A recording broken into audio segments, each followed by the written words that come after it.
আজকে আমাদের বানান বই আলোচনা 3 নাম্বার বই জনসংস্কৃতি ও মধ্যবিত্ত, এটা শিরোনাম। আমার বইয়ের নাম এবং বইয়ের লেখক মানুষ চৌধুরী জাহাঙ্গীরনগরের নির্বিজ্ঞানে পড়ায়। তো এই বইয়ের উপরে আজকে আলোচনার জন্য আমরা নির্ধারিত 3 জন আলোচককে আমন্ত্রণ জানিয়েছি। এর মধ্যে আছেন কুদরতি ইহুদা, শিক্ষক এবং এখন শিক্ষা মন্ত্রণালয়ে আছেন। ফারুক আসিফ, সাংবাদিক, লেখক, কবি। মোস্তফা জামান, উনি আর্টিস্ট, উনি যদিও এখনো আমাদের সাথে জয়েন করেন না। আশা করি আমরা এই আলোচনা চতুর্থ জনে জয়েন করবেন। তো মানুষ চৌধুরীর এই বই নিয়ে নিশ্চয়ই আলোচনা বিস্তারিত আলোচনা করবেন। আমি এই বইয়ের যদ্দূর পড়ে জানছি সেটার একটা ছোট ইন্ট্রো দেই। এই বই মানুষ চৌধুরী দাবি করছেন তার যে 25 বছরে, অন্তত 25 বছরে, সেটা 1995 পর থেকে অনেকগুলা বিভিন্ন সময় লেখা আর আর্টিকেলের সমাবেশ। এটা 2021 সালে বের হয়েছে আদর্শ থেকে। তো এখানে অনেকগুলো ইন্টারেস্টিং বিষয়ে ইন্টারেস্টিং প্রশ্ন তোলা হয়েছে, আলোচনা করা হয়েছে। আমার সবচেয়ে ভালো লাগছে ভুট্টা কাহান, ভুট্টার সামাজিক জীবন, যেটা এক কোনো জায়গায় ছাপাইতে গেছিল এবং সেটা প্রত্যাখ্যাত হয়েছে বা এরকম কিছু একটা লেখক বলছেন এখানে। তো মানে সবচেয়ে ভালো প্রবন্ধ আমার কাছে মনে হয়েছে এই বইয়ের। আমার রিডিং, নিশ্চয়ই আলোচকের অন্যরা বলবেন। তো আমরা আলোচনা শুরু করতে চাই। একটু টেকনিক্যাল প্রবলেম হচ্ছে, আমরা অন এয়ার করতে পারতেছি না এই মুহূর্তে। আমরা রেকর্ড রাখতেছি, পরে হয়তো আমরা এটা অন এয়ার করব। আমাদের নেটের কি বলা যায় দুর্বলতা বা অন্য কোনো টেকনিকের কারণে হয়তো আমাদের ব্রডকাস্টে সমস্যা হচ্ছে। তো যারা অপেক্ষা করছিলেন, এখন তো দেখতে পাচ্ছেন না, পরে অবশ্য ক্ষমা করবেন দেখলে। তো আমরা পরে এটা যেগুলো ভাবে আমরা অ্যাভেলেবল করবো সবার জন্য। তো শুরুতেই আমি কুদরতি হুদাকে অনুরোধ করব যে আজকের আলোচনা শুরু করার জন্য। আর আলোচনার ফরম্যাটটা যেটা আমরা বলি যে নির্ধারিত আলোচনা হয়তো 20-25 মিনিট বলবেন, তারপরে এখানে যারা আছেন বা এর বাইরে যারা আছেন দেখবেন। আমরা যদি ব্রডকাস্ট করতে পারি, অনেকে হয়তো প্রশ্ন করতো, বা এখানে যারা আছেন শুনতেছেন, আপনারা আপনাদের মধ্যে যদি কোনো মন্তব্য বা প্রশ্ন করার ইচ্ছা থাকে আপনারা করতে পারেন। এটা আমরা পরে একটা ডিসকাশনের দিকে যাবো আর নির্ধারিত আলোচকরা 4 জন আলোচকের পর। তো প্রতিযোগিতা ভাই শুরু করেন। রোমেলকে ধন্যবাদ জানাচ্ছি আজকে এই আলোচনা অনুষ্ঠান আয়োজন করার জন্য। বিশেষভাবে ধন্যবাদ জানাচ্ছি বায়ান্নের ব্যানারে রোমেল যে ধারাবাহিক আলোচনার ইন্তজাম করেছেন, সেই উদ্যোগ, প্রচেষ্টার জন্য। কারণ আমার নিজেরও দু একটা বই টুকটাক বের হয়েছে। তো বের হওয়ার পরে ওই সংকটটা বোধ করি যে একটা বই লিখলাম, কেউ কিছু বললো না।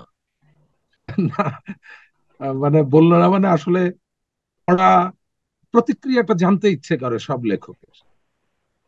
তো সেই রকম কালচার আমাদের এখানে নাই। সেই কালচার চালু করার জন্য রোমেলকে বিশেষভাবে ধন্যবাদ দেই। আহ, তো আজকে যে বই নিয়ে আলোচনা, সেটা হলো মানস চৌধুরীর জনসংস্কৃতি ও মধ্যবিত্ত।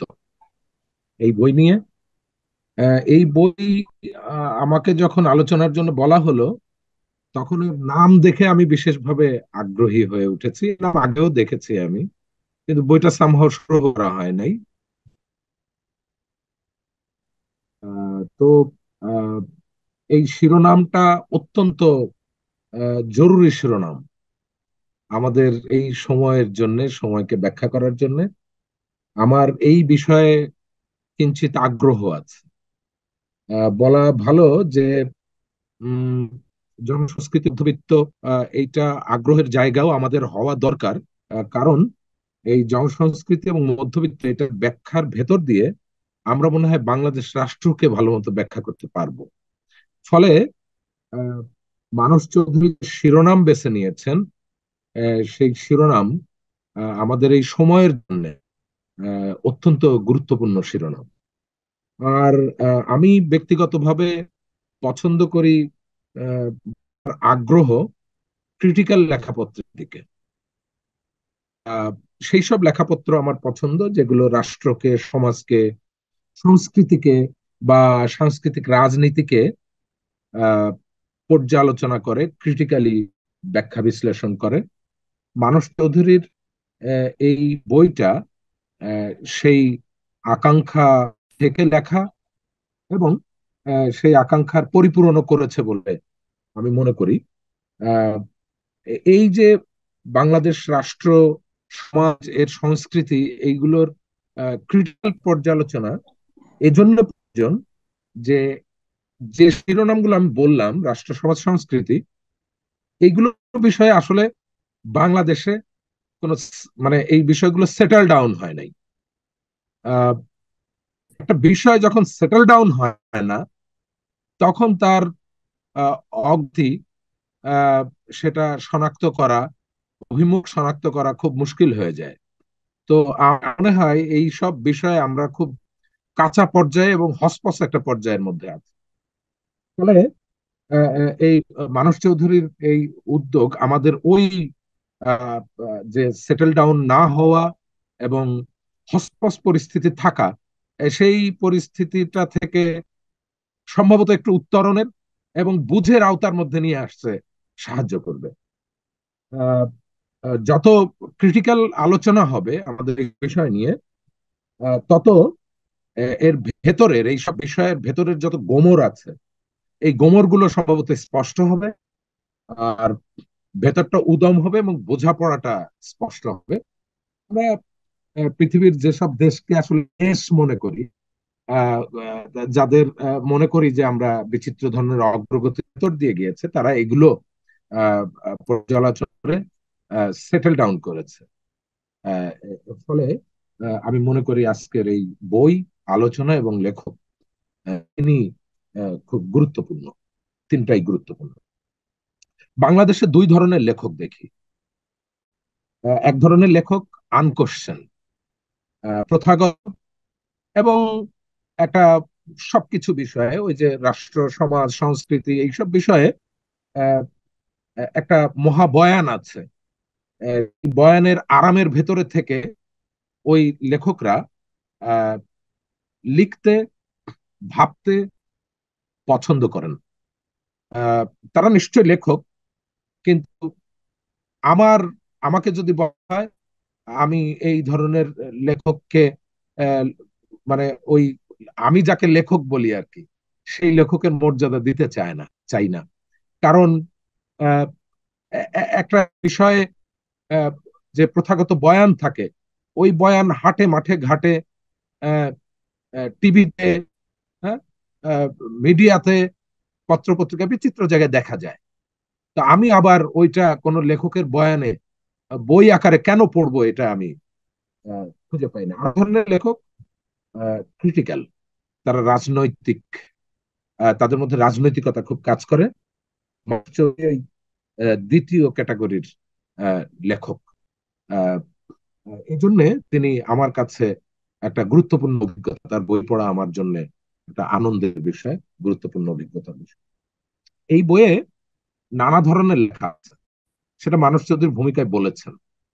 কিন্তু আসলে আমরা নানা ধরনের লেখার সন্নিবেশকে আমি ব্যক্তিগতভাবে গ্রন্থ বলি না, হ্যাঁ, বই বলি না। ওটা একটা সংকলন হতে পারে।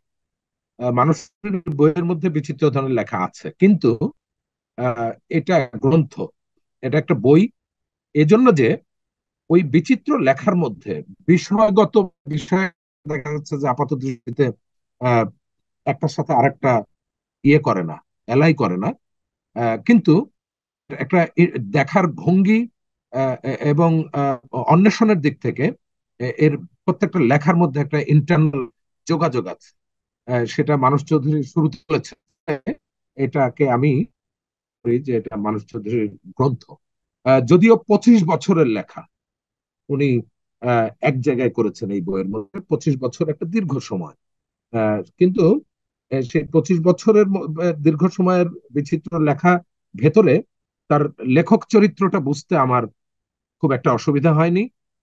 তিনি কি নিয়ে ভাবতে চান, লিখতে চান, তার দেখার ভঙ্গি কি, এইগুলোর মধ্যে আহ, সূক্ষ্ম আহ, রূপান্তর নিশ্চয়ই হয়েছে, কিন্তু তার এই যে অধিক্ষেত্রটা ঠিক মতো বুঝে উঠতে পারা যায়, বুঝে উঠি। ফলে এটা আরেকটা তাৎপর্যপূর্ণ বিষয় যে একজন লেখক 25 বছর ধরে একই ধরনের বিষয় বিচিত্রভাবে খনন করে যাচ্ছেন। আহ, আমি বলবো যে আহ, ওই যে রাষ্ট্র, সমাজ, সংস্কৃতি, আমাদের রাজনীতি, এইসব বিষয়ে এই বইটা মানস চৌধুরীর 25 বছরের খনন কার্যের একটা আহ, গ্রন্থরূপ। এটা আমার কাছে মনে হয়েছে। আহ, এই বইয়ের শিরোনাম দুইটা, একটা হলো জনসংস্কৃতি, আর একটা মধ্যবিত্ত। আহ, বাংলাদেশের মতো একটা শ্রেণী বিভাজিত সমাজ এবং রাষ্ট্রে আহ, সংস্কৃতির আলোচনা অত্যন্ত জরুরি।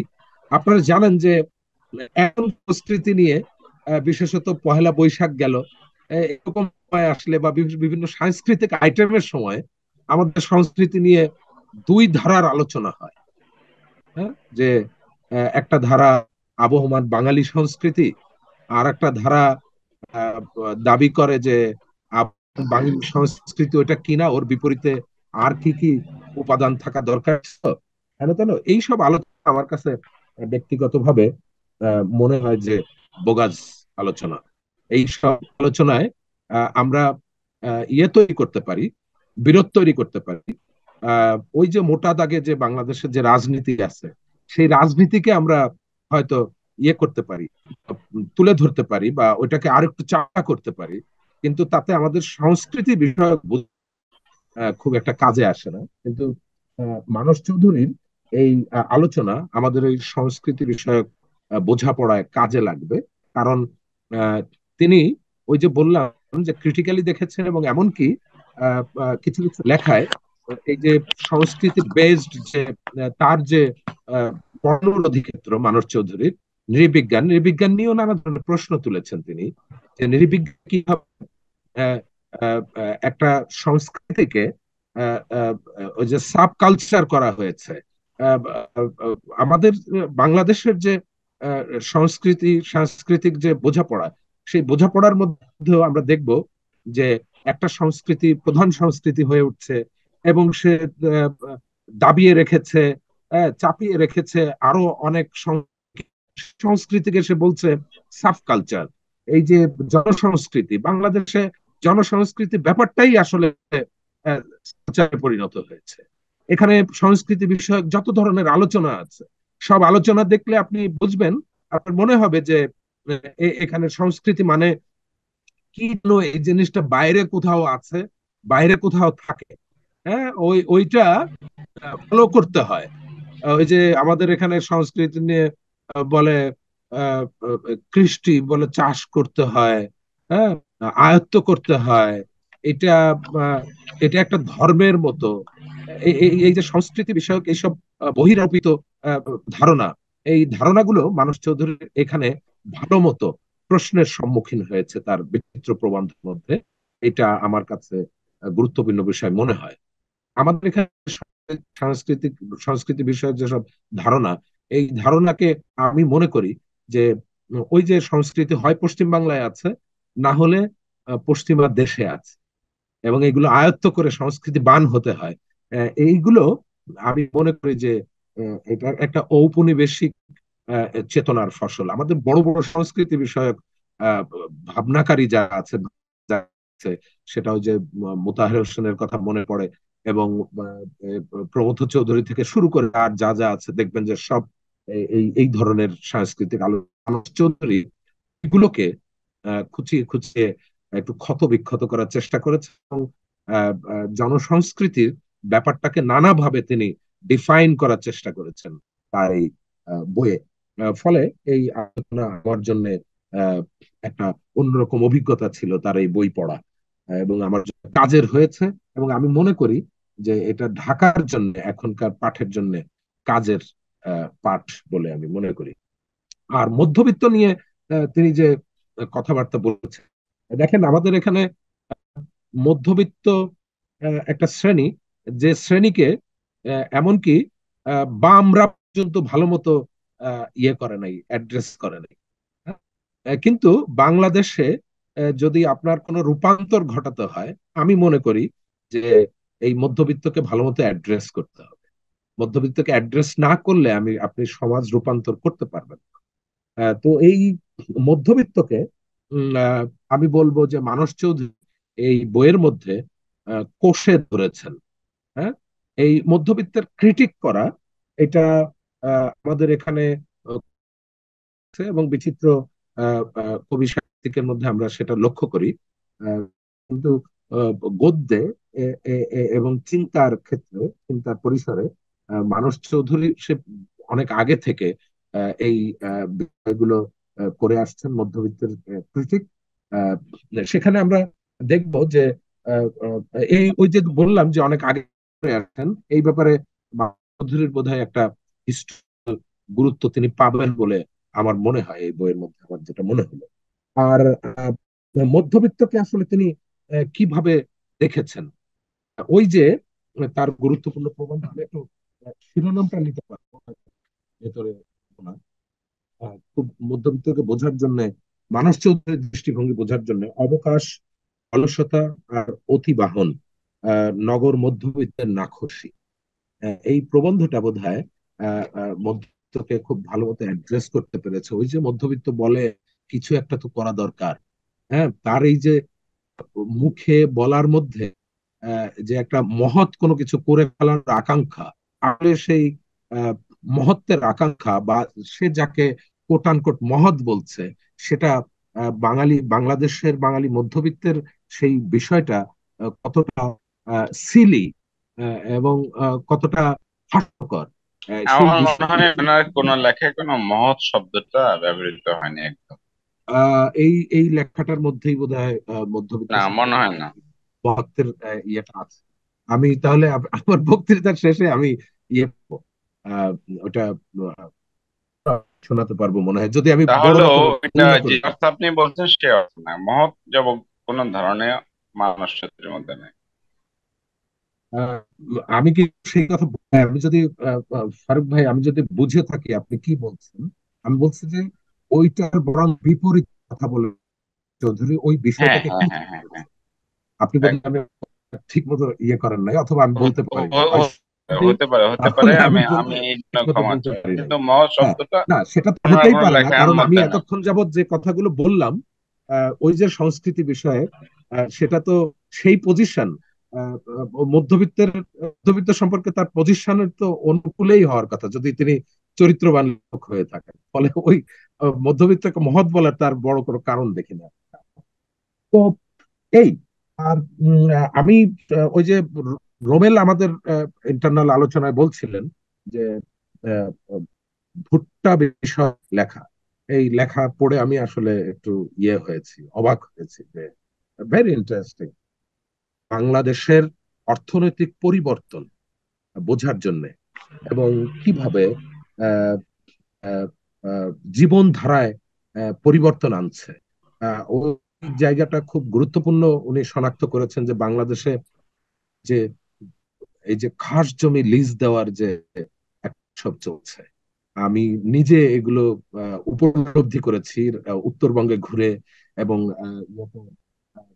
কক্সবাজার গিয়ে আহ, দেখেছি সেখানে সাধারণ মানুষের কোনো ইয়ে নাই, আহ, অধিকার নাই। হ্যাঁ, এবং বাস্তুচ্যুত হওয়ার বিষয়টা মাধুরী উল্লেখ করেছেন, এটা অত্যন্ত গুরুত্বপূর্ণ। আমি মনে করি যে এটা অ্যালার্মিংও বটে। এই যে মানুষ তার মানুষ ল্যান্ড থেকে উৎখাত হচ্ছে, এটার প্রতিক্রিয়াটা, এটা বোধহয় এখন হয়তো আমরা বুঝতে পারছি না, কিন্তু পরে বুঝতে পারবো যে এটা কিরকম একটা কুমিরি ব্যবস্থাপনার ভেদ আমরা ঢুকে গিয়েছি, বা রাষ্ট্রটা ঢুকে গিয়েছে। এই আলোচনা, এই যে ভুট্টা বিষয়ক যে লেখাটা শিরোনামটা একটু বলতে চাই। এটা অত্যন্ত গুরুত্বপূর্ণ লেখা আমাদের। সেটা মেহেদি ভাই, আপনার কথা বোঝা যাচ্ছে না এখন পর্যন্ত। ভুট্টা কাহন, ভুট্টা কাহন, ভুট্টা সামাজিক জীব। এটা আমার কাছে খুব ইন্টারেস্টিং এবং চিত্তাকর্ষক লেখা মনে হচ্ছে। মাসুদ চৌধুরীর চরিত্র ব্যাখ্যা করার জন্য, তার সবকিছুকে দেখার চরিত্র ব্যাখ্যা করার জন্য এই লেখা বোধহয় পাইনিয়ার লেখা। তো যাই হোক, আমি আমার কথা আসলে গুড কিছু বিষয়ে দৃষ্টি আকর্ষণ, এটা হচ্ছে এই বই আমি পড়তে গিয়ে আহ, এটাকে আমাদের গ্রামের এলাকায় বলে ঘাম ছুটে যাওয়া, ঘাম ছুটে গেছে। মানুষ দা আমি আহ, একবার ভেবেছিলাম এই বই আমি কেমনে পড়বো, আমি তো রাজি হইলাম আলোচনা করার জন্য।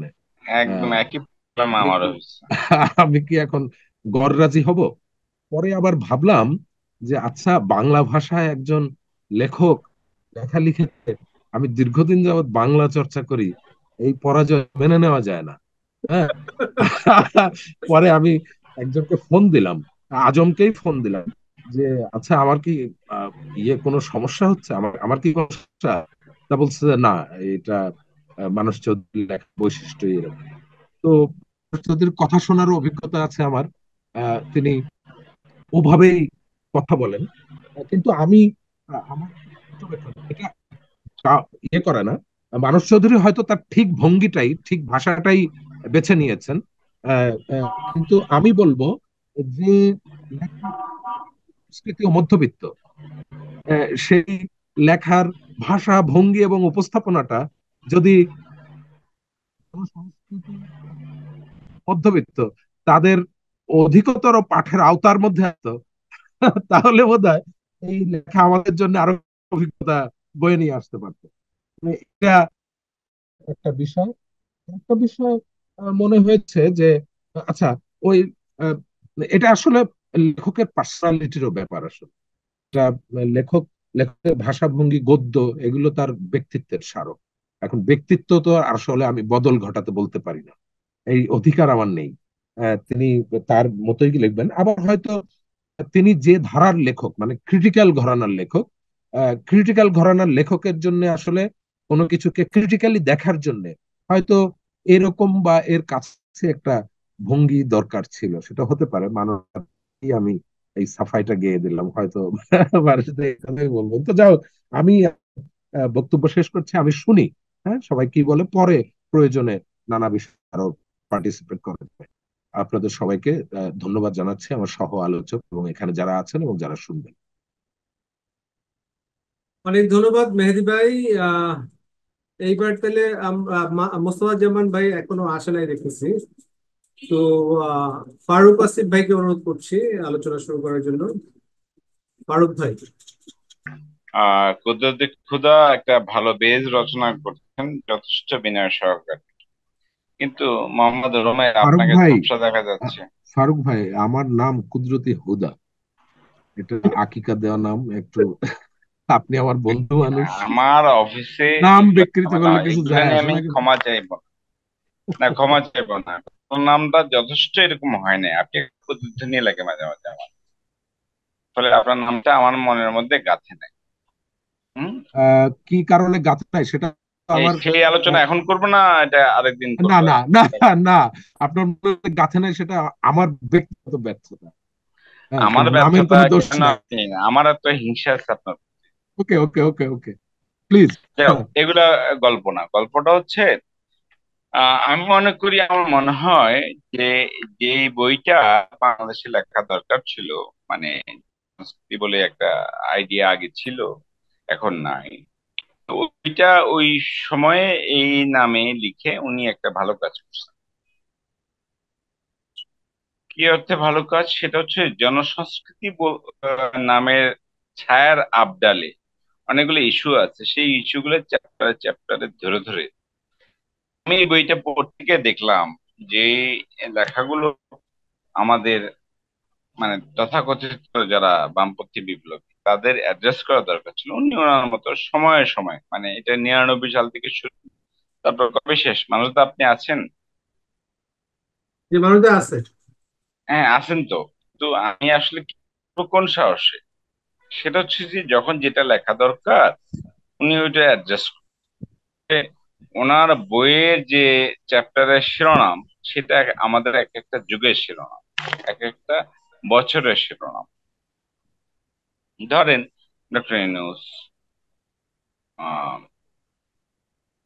এই যে কি যেন নাম, যে এমপি হয়েছে, মহিলা, গান গায়,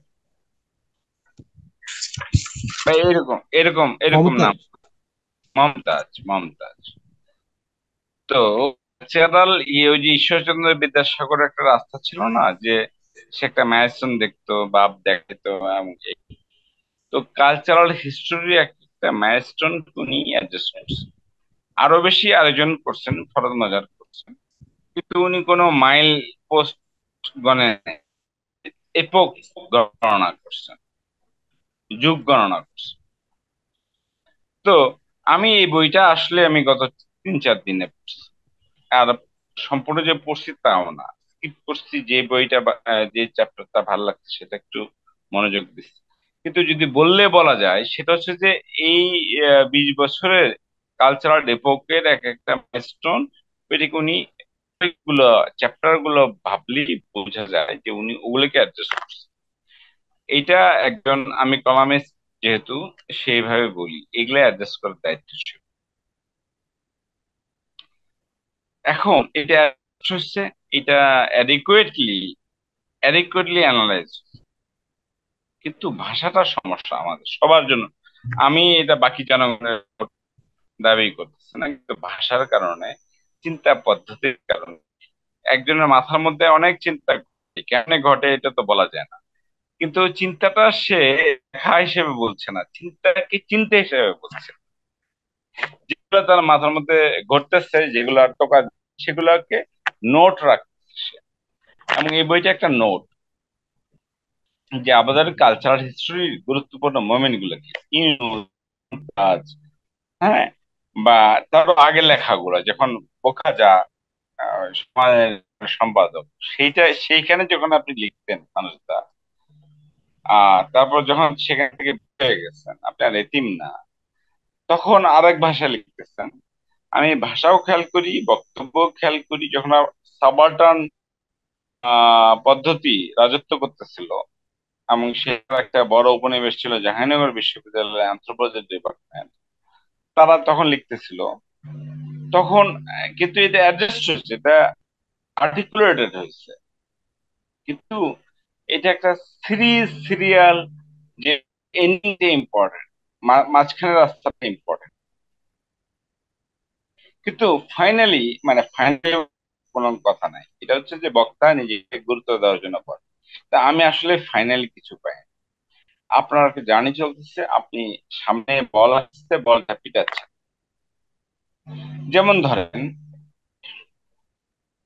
ডক্টর ইউনূস সিনেমা, এটা রিল করছে একটা নৈতিক জায়গায়, যে উনি সত্য। আপনি রিল করছেন মিডিয়া কিভাবে দেখায়, ওয়েস্ট কিভাবে দেখায়, ইন্ডিয়া কিভাবে দেখায়, মানে আপনার বিষয় চুজ করা এবং সেটাকে লোকেট করা, এই জ্যামিতিটা অসাধারণ। মানে কমপ্লেক্স ডিল করা, ডিল হয়তো করছেন কি করেন না সেটা বড় কথা না, বড় কথাটা হচ্ছে যে এটার সঙ্গে আরো আরো বিষয় জড়িত, সেগুলো আনা। যেমন আপনার আমি মনে করি যে আমি ওই আপনার লেখাটা সোনা বন্ধু এটা পড়ি নাই, আমার বাহে লেখা রাখ। হুম। কিন্তু এটা আমি মনে করি এই পর্যন্ত এই বিষয়ে রচিত হওয়া সবচেয়ে ভালো লেখা, এমনকি ফরহাদ মাঝারের চেয়ে। কেন? ফরহাদ মাঝারকে রোমান্টিক করে তোলা, ফরহাদ মাঝার ইন্টেলেকচুয়াল বা মানে ক্রিটিক্যাল কোণাগুলো নরম করে দেয়। হম। ওটা মিলাই দেয়, ফাইনালি মিলাইতে হয়, আমি ওইটা করি। আমি ফাইনালি একটা হিতবাদী জায়গায় এসে ঠেলে দিই মানুষকে। তা আপনি ওই লেখাটা আপনার যে মিউজিক নিয়ে, লোকসঙ্গীত নিয়ে, এবং এই লোকসঙ্গীত শব্দটা আমিও ব্যবহার করি না, কিন্তু আপনার যে সাবজেক্ট, সেটাকে critically তার ভিতরে যেভাবে ডুব দিচ্ছে, সেভাবে বোঝার চেষ্টা করছে, সেটা একটা আসলে একটা প্রেমাইজ হয়েছে বাকি যারা কাজ করবে তাদের জন্য। তা আমার এখানে যেটা বলার সেটা হচ্ছে যে আপনি মমতাজ, লালন, অমুক তমুক, মানে ফোক, যারা নন ইন্ডিভিজুয়াল না, তাদেরকে নিয়ে তাদেরকে তাদের নর্ম ব্যাখ্যা করছে। হুম। তাদের যে এপিস্টেমোলজি সেটার মধ্যে ঢোকার চেষ্টা করছে। তা আপনার একই সঙ্গে দরকার ছিল যে রবীন্দ্রনাথের সাপেক্ষে আপনি দাঁড় করেছেন, আপনি দাঁড় করেছেন, আমি হলেও একই কাজই করতাম, কিন্তু আপনি দাঁড় করেছেন, আপনি রবীন্দ্রনাথ ব্যাখ্যা করেন যে এই যে সোনা বন্ধু, এই প্রীতির জগৎ, এটা শরীরই বস্তু, মানে বস্তুবাদী কথাটা পুরোনো মার্কসিস্টাম, আমি ওইভাবে বলি না, কিন্তু যেটা বলার জন্য শব্দটা এলো, ইন্দ্রিয় সংবেদনার একটা জগৎ, তার ছোঁয়া যায়, ধরা যায়, এমনকি ফিল করা যায়। তাকে ছুঁইতে না পারি, তার কথা মনে করে আমার বুকে ধড়ফড় হয়। এই, আপনি এতটা ডিটেল লেখেন নাই, কিন্তু এই জগৎটা আপনার ভিতরে আছে এবং আপনি ঠিক মতোই লোকেট করছেন, সেটার ইয়ে করছেন, এবং সেটার পরে এখনো এটা আগায়নি। আসলে এটা এখনো আগায়নি, ওই সোনামুদ্রা আপনার লেখার পরে এটা আগায় নাই, কিন্তু চিন্তা ফলন কথা নিয়ে গেছে মারাফতি জগৎ, আধ্যাত্মিক জগৎ।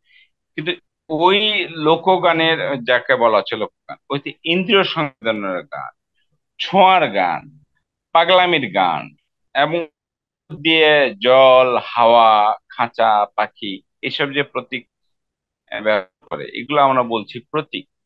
এটা আমরা বলছি প্রতীক, কিন্তু তাদের জগতে এগুলো সত্য প্রতীক। এখন ওইটার কিনার দিয়ে আপনি ঘুরে আসছেন, আপনি একই সঙ্গে অ্যানথ্রোপোলজি পড়ছেন, আপনি একটা খাঁটি মানুষ, আমি ব্যক্তিগতভাবে বলছি না, এটা বলার উদ্দেশ্য ব্যক্তিগত না, যেগুলা আছে সেটাই। আর বাইরে যে ইনুস নিয়ে কথা, ইনুস অনেক কথা বলা যায়। ওই সময় নিয়ে যে লেখাটা আপনি লিখছেন, আজকে সেখান যে ইনুস কতটা ব্যক্তি গ্লোবাল পাওয়ারের সঙ্গে দালালি করেও সে বাংলাদেশ, মানে আইনের শাসন নেই। কিন্তু আপনার মাথার মধ্যে অনেক জিনিস থাকা দরকার ছিল, যেখানে একটা লোক যে আমেরিকার অ্যাম্বাসেডর, তাকে আমরা গণপিটুনি দিতে পারি, দিতে পারি। কিভাবে দিতে পারি? জনগণের নামে দিতে পারি, তা আওয়ামী লীগের নামে তো দিতে পারি। এরকম ডিফারেন্সিয়েশন থাকা দরকার। আপনার ভিতরে অনেকগুলো টুল আছে, কিন্তু আমি এখন শেষ করে আনি, জনসংস্কৃতি নামক টার্মটা একটা ভুল টার্ম। আপনার বইয়ের নাম এটা আসে না, এটা হচ্ছে আপনার একটা ডায়েরির মতো একটা সময়ে যেসব কোশ্চেন আসছে, বলগুলো আপনি দারুণ ভাবে পিটাইছেন, খুব দারুণ ভাবে পিটাইছেন। বল আসছে, আপনি পিটাইছেন, সব বলে তো ছক্কা হবে না, কিন্তু আপনি পিটাইছেন। যেটা কথা সেটা হচ্ছে যে ইউনূস 10 বছর আগে ছিল রাজা, আজকে ভিকটিম। আর মাইক্রোক্রেডিটের আলোচনা ভেতরে আপনি ঢুকে নেই। জনসংস্কৃতি হচ্ছে একটা বুর্জোয়া বাজার অর্থনীতির একটা কমন পদ, যে যখন একটা সবার জন্য কমন প্রোডাক্ট থাকে, সবার জন্য একটা কমন সংস্কৃতি। জনসংস্কৃতির টার্মটা পলিটিক্যালি এবং হিস্টোরিক্যালি ইনকারেক্ট, এবং এটা আপনার বইয়ের লেখার ভিতরে ভিতরে আছে, বারে বারে আপনি এটা ইঙ্গিত দিচ্ছেন, কিন্তু নামটা এটা। আমি নামের বিরোধিতা করছি, বইটার পক্ষে আছি। এবং ভিতরে যেসব চ্যাপ্টারে, এইটা তো একটা ইউনিফাইড বই না, এটা একটা আপনার ক্রিয়েশন না, এটা আপনি বিভিন্ন 99 সাল থেকে শুরু করছেন।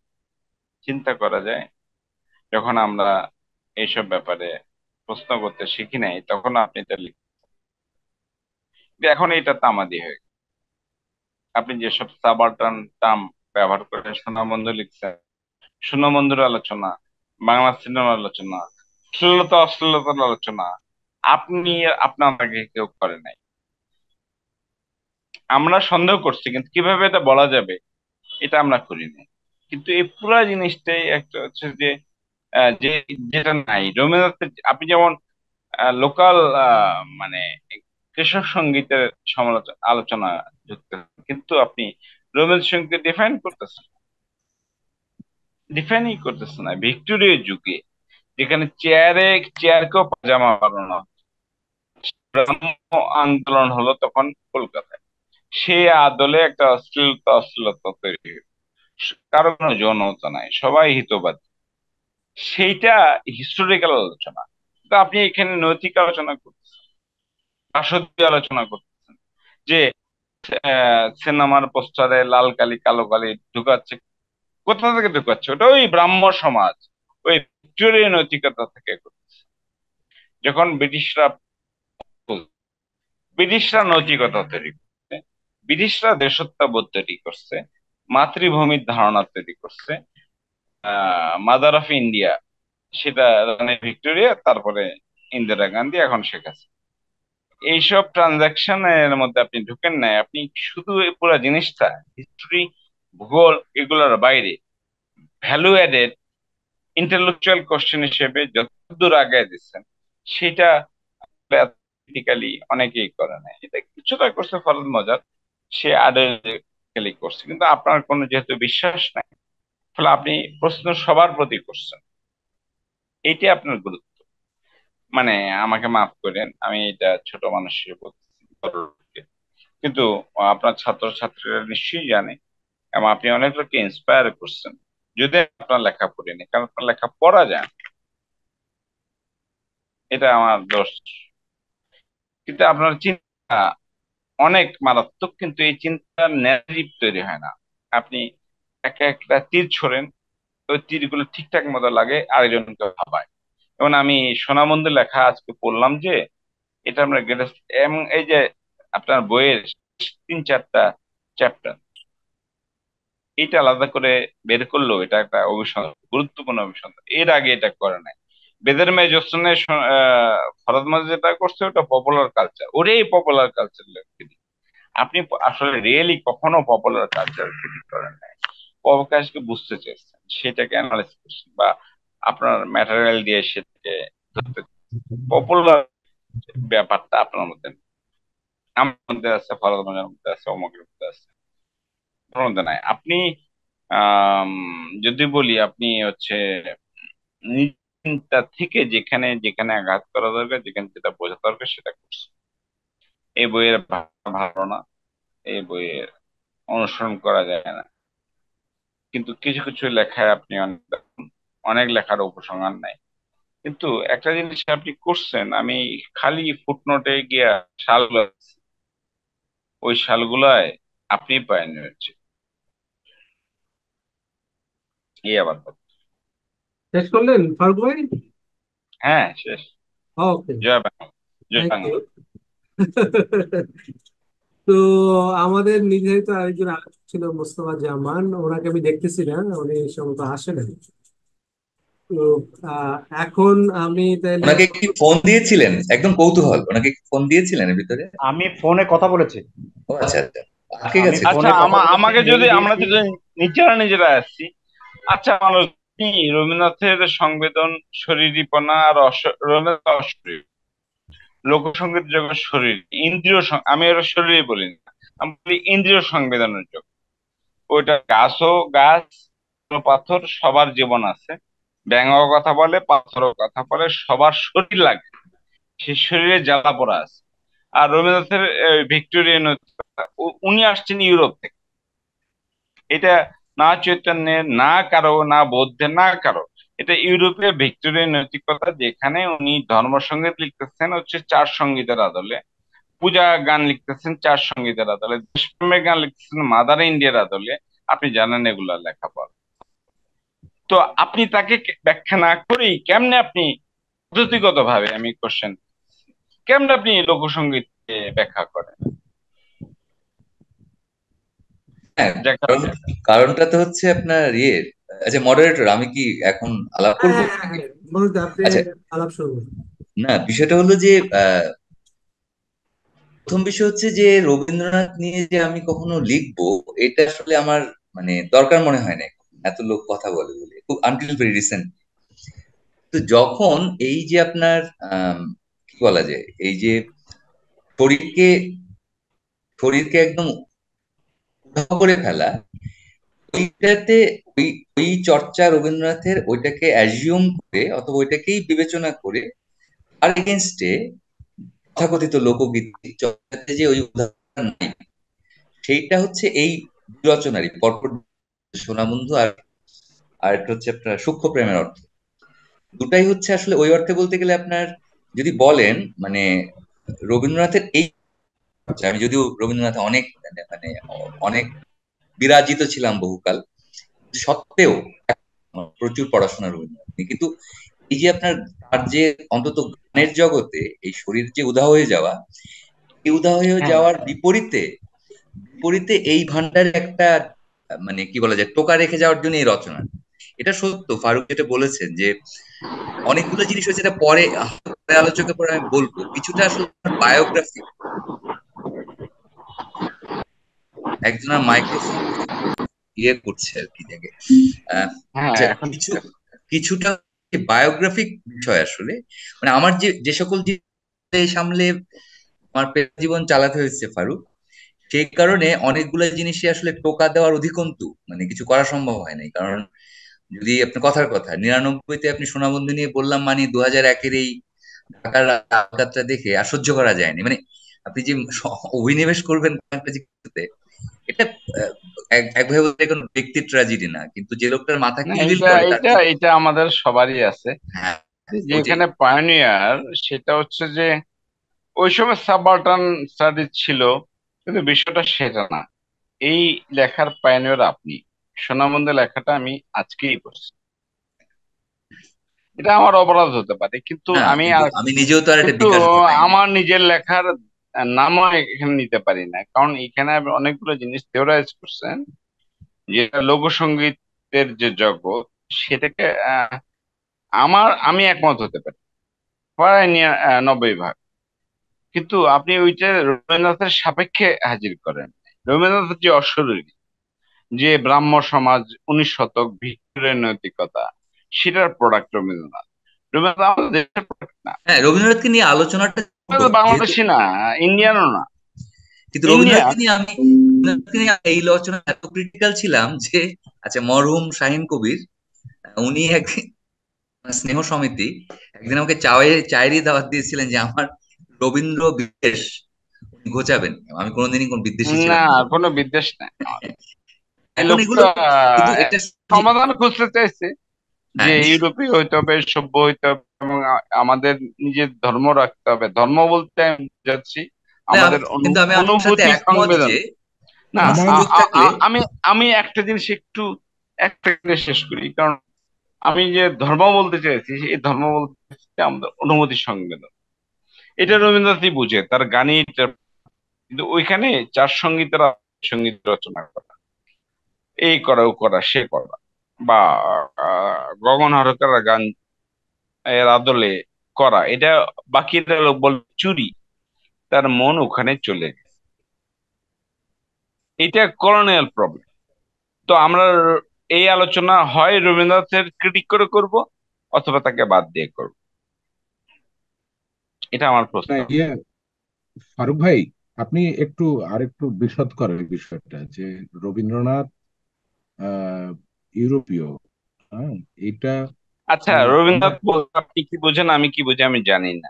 রবীন্দ্রনাথ নামে একটা কনস্ট্রাকশন আছে, জাতীয়তাবাদী, হিস্টোরিক্যাল। ফলে ওই লোকটাকে এখানে না এনে আমাদের কনস্ট্রাকশন আলোচনা আহ, আমরা করতে পারি আরেকদিন। ওটা ওটা রবীন্দ্রনাথ এই ভুল গেল, না, এটা না, আমার ওটা প্রথম আমি মাথায় কথা। রেখেই বলছি। না, না, তো হ্যাঁ, সেটা আমরা আরেকদিন করি। আহ, না, আচ্ছা, আমি একটু বলি, ফারুক কাছে আমরা এই আলাপটা একটু পরে করি। না, আপাতত সেটা আমরা মানসদার কথা একবার শুনি। হ্যাঁ, হ্যাঁ, হ্যাঁ, হ্যাঁ। রাইট, তারপরে সেটা প্রশ্ন সেটা মনে এবং হয় ভালো হবে। ডিসকাশন কোশ্চেন আমরা করছি, পরে আলাপ ওনাকে তো করবো। কেউ সময় দিতে চাচ্ছে না।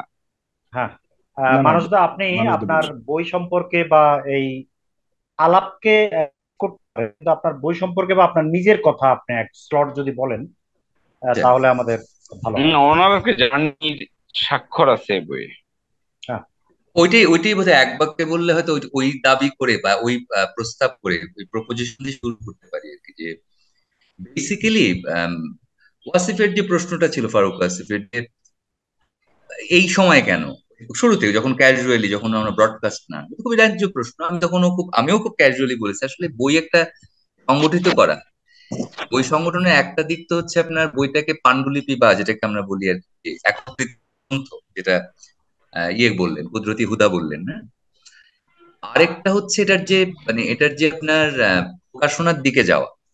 যেভাবেই হোক না কেন, আমি 2003, 2004, 2005 থেকে 2008 পর্যন্ত এই সময়টার পরে আমি আর বই প্রকাশকের জন্য দৌড়াদৌড়ি করবো না। এটা আলাদা করে উচ্চারণ করলে খুব ধীরে শোনায়। খুব মানে ভারী শোনাতে পারে অথবা অ্যাটাকিং শোনাতে পারে, আক্রমণাত্মক, তা নয়। আমার নিজেকে একটা আরামে থাকার জন্য আমি পুস্তক প্রকাশে যাবো না, এটা 2008-এই ফয়সালা, মানে পুস্তক প্রকাশকের কাছে যাব। 2003-এ আমি একটা দুর্দান্ত প্রকাশকের সাথে কাজ করি, তার নাম ছিল কায়ুম, মোহাম্মদ কায়ুম। উনি তখন 21-এ প্রকাশনা চালান, এবং তখন রেহনুমা আহমেদের সাথে আমার একটা যদি বলেন একটা তথাকথিত টেক্সট বই বেরিয়েছিল।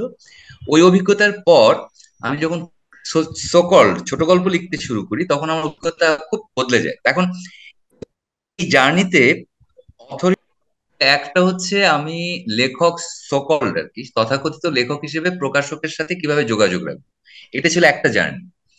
আরেকটা জার্নি হলো আমি যে 95-তে জয়েন করলাম, তার আগে 3 বছর বেকার ছিলাম, এগুলো বাদ দিলেও আমি মাস্টার হিসেবে ঢুকবার পর বাংলাদেশের সোশ্যাল সায়েন্স মাস্টাররা 95 সালে তাদের ডিজায়ার্ড জব ডেসক্রিপশনটা কি, তাদের থেকে কি আশা করা হচ্ছে। তো তাতে করে দেখা গেল যে 95 আসতে আসতে বা 95 আমি যখন জয়েন করি, 96 আসতে আসতেই এই বাইরে লিখতে হবে, বিদেশে লিখতে হবে, এইগুলো কেবল সূত্রপাত ঘটে। আপনারা তো গ্লোবাল বদলগুলোর সম্পর্কে ওয়াকিবহাল, কখনো যেটা টের পেয়ে সারি নাই, যেটা কত বড় শাসন ব্যবস্থা হতে যাচ্ছে, এটা কিন্তু পরে তো ধরেন আরো দেখতে পেলাম। ওই 95-96 একটা জিজ্ঞাসা ছিল আমি বাংলাদেশে কি ধরনের মাস্টার হব সোশ্যাল সায়েন্সের বাইরে বলি। আরেকটা ছিল হচ্ছে ওই যে কাছাকাছি সময় যে আমি কি অথর হিসেবে প্রকাশকের সাথে কি রকমের অথর হব, লেখক হব।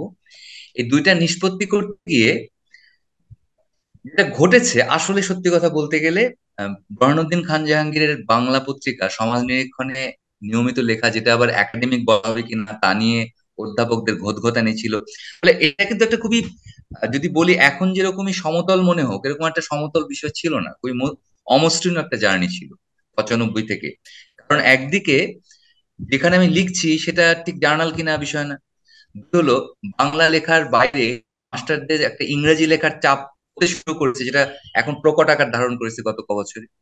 আবার ওদিকে আমি তথাকথিত সৃজনশীল হিসেবে অথবা সাধারণভাবে গ্রন্থ প্রণেতা হিসেবে আমার প্রকাশক নিয়ে আর ঠিক প্রকাশকের জন্য অপেক্ষা করতে আমার তো আরাম লাগছে না যতটা অন্যদের জন্য অপেক্ষা করা যেতে পারে আর কি।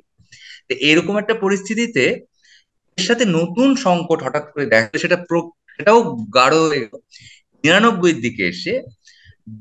বিকে জাহাঙ্গীর সম্পাদক হিসেবে আমার লেখা আচ্ছা পছন্দ করতেন বোধহয়, কিন্তু আমি যেখানে চাকরি করি সেখানে দেখা গেল যে আমার কিছু লেখার টোন, সেটা তো দেখলেন আপনারা, ইয়ে বললেনও, রোমেল বললেন যে ভুট্টার লেখাটা মানে ওটা আসলে আমার নিজের বিভাগই ছিল। তো এই যে পরিস্থিতি যেখানে দেখা গেল আমার লেখার টোনালিটি একই তো বাংলা, কতগুলো মাত্রা, তাহলে দেখেন আমার লেখার যে স্বর, এই স্বর আসলে মুরব্বী শিক্ষকরা আর কিছুতেই গ্রহণ করছেন না, মানে রাজি না, এই টোনে তারা কথা বলতে দিতে। তো এই পরিস্থিতিতে যেটা ঘটলো সেটা হচ্ছে যে আমার আর সিদ্ধান্ত নিতে সমস্যা হয় নাই, যে তার মানে কম বেশি আসলে এটা 96 প্রথম একটা ঘটনা ঘটে, যখন কিনা এই যে ইয়ে রচনাটা সম্ভবত থিয়েটার নিয়ে এখানে লেখা, এখানে রাখি নাই, থিয়েটার নিয়ে একটা লেখা ছিল। ততক্ষণে আমার টোনালিটি নিয়ে মুরব্বী শিক্ষকরা, আমি তো অবশ্যই নবীন, টোনালিটি নিয়ে বেশ বড়সড় নিন্দা করতে শুরু করেছেন, সামনে কম করেন, আড়ালে বেশি করেন, কিংবা সামনে টিজ করেন। এই যে একটা পরিস্থিতি যেটা নবীন শিক্ষক হিসেবে পড়তে হয়েছে, একটা রচনা, দুই দিকে প্রকাশকের ভেজাল কয়েক বছর পরই, তিন হচ্ছে আমি যা বাংলাতে লিখি সেটারও নাকি টোন টোন হয় না, মানে একাডেমিক টোন না। ততক্ষণে আমি সাব্যস্ত করে ফেলেছি যে একাডেমিক বাংলা যেটাকে বলা হয় গুল্লিমারি, বরং আমি তার্কিকের টোনটাতে যাতে হয়, আমি যাতে স্থাপনা করতে পারি নিজেকে। তো ওটা অন্যান্য মানে ক্লাসরুমের বাইরেরও তর্কগুলো করতে গিয়ে, যেটা ফারুক আসিফ উল্লেখ করলেন আমার ভাষা প্রসঙ্গে, ভাষার সিনট্যাক্স প্রসঙ্গে, একটা জিনিস ঘটেছে যে আমি ওই কথ্য মাধ্যমে আর লেখ্য মাধ্যমে খুব বেশি নড়চড় করি নাই ভাষার বিন্যাস রীতিকে। কিন্তু এই সিদ্ধান্ত আমি নিয়েছিলাম, সেটা তখন আমি তখনও লেকচারার, ঠিক আছে তাহলে আমি মুরুব্বদের জন্য অগ্রহণযোগ্য লেখা রচনা করবো বিদ্যা জগতে। থেকে যেটা হয়েছে যে ওই যে বিভিন্ন সময় বিভিন্ন জিনিসের প্রতিক্রিয়া করা হয়, এই বইটা বরং বলা উচিত হবে যেটা একটা ঘটনা চক্রীয়, যে একদিন আদর্শ প্রকাশনীর কোনো একটা লোক ভেবেছেন যে তাদের রচনা গ্রন্থকারের তালিকাতেও রাখা যায়, এরকম একটা বিনম্র নিমন্ত্রণ যে খুব বেশি লোক পায় না। মানে রচয়িতা কেলে প্রকাশক যোগাযোগ করছে, দুটোটার সাথে আপনারা পরিচিত। আর আমি ওইরকম কোনো লেখকও না যার বই বিক্রি করে প্রকাশকের কোনো লাভ হবে। তো ওইটা নিমন্ত্রণটা বলা যায় আমার আম, এতে আপনার কম্পিউটারে 2001 থেকে আমি কম্পিউটার ব্যবহার করি, আমার কম্পিউটারের দিকে ফিরতে সাহায্য করে। আমি লক্ষ্য করলাম যে তার আগে 5 বছর অন্তত সকল বিদ্যা জগতে লেখালেখি করেছি, যেগুলো আমার আর কম্পিউটার নাই। তখন আমি ওই লেটার প্রেসের এই পত্রিকাগুলো আমি বা দু একটা পত্রিকাগুলো থেকে আবার ক্রিয়েট করা বা নতুন করে টাইপ করানোর কথা বল, তখন আমি পাণ্ডুলিপি নিশ্চিত করি।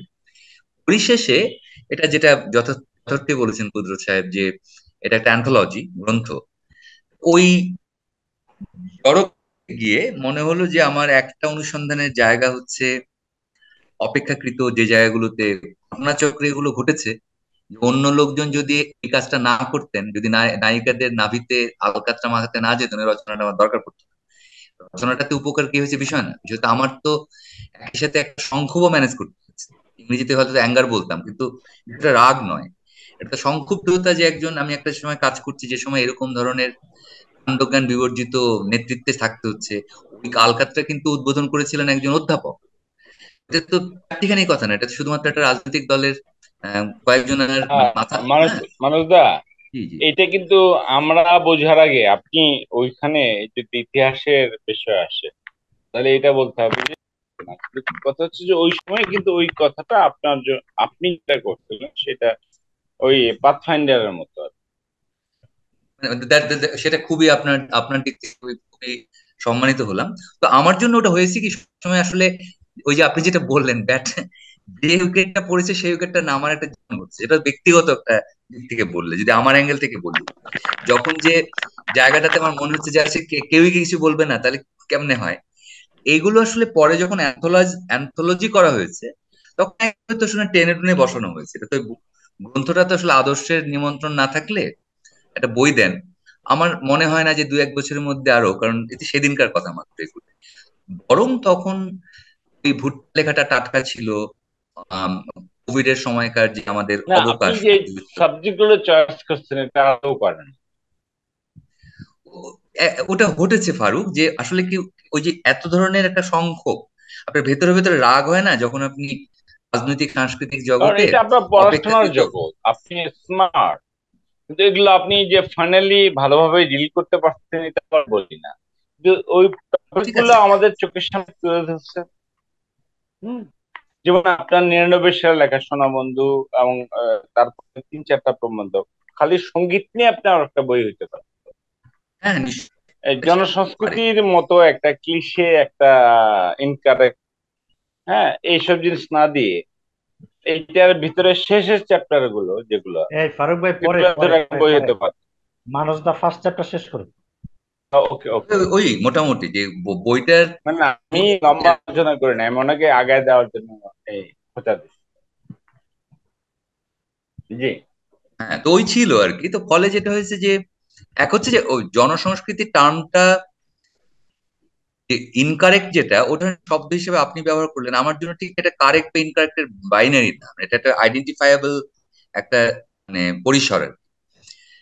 বিশেষ করে যেহেতু কারখানাতে সংস্কৃতি বানানো হয়, তাহলে সেদিকে Yes. দৃকপাতেরও তো দরকার আছে।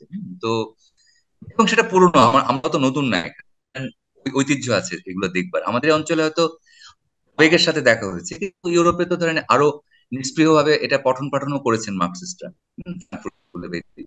এখন পয়েন্টটা হলো যে এখানে ফলে বইটা হচ্ছে একটা, বলতে পারেন একটা ঘটনাচক্রীয় প্রোডাক্ট, ইনসিডেন্টাল রেজাল্ট।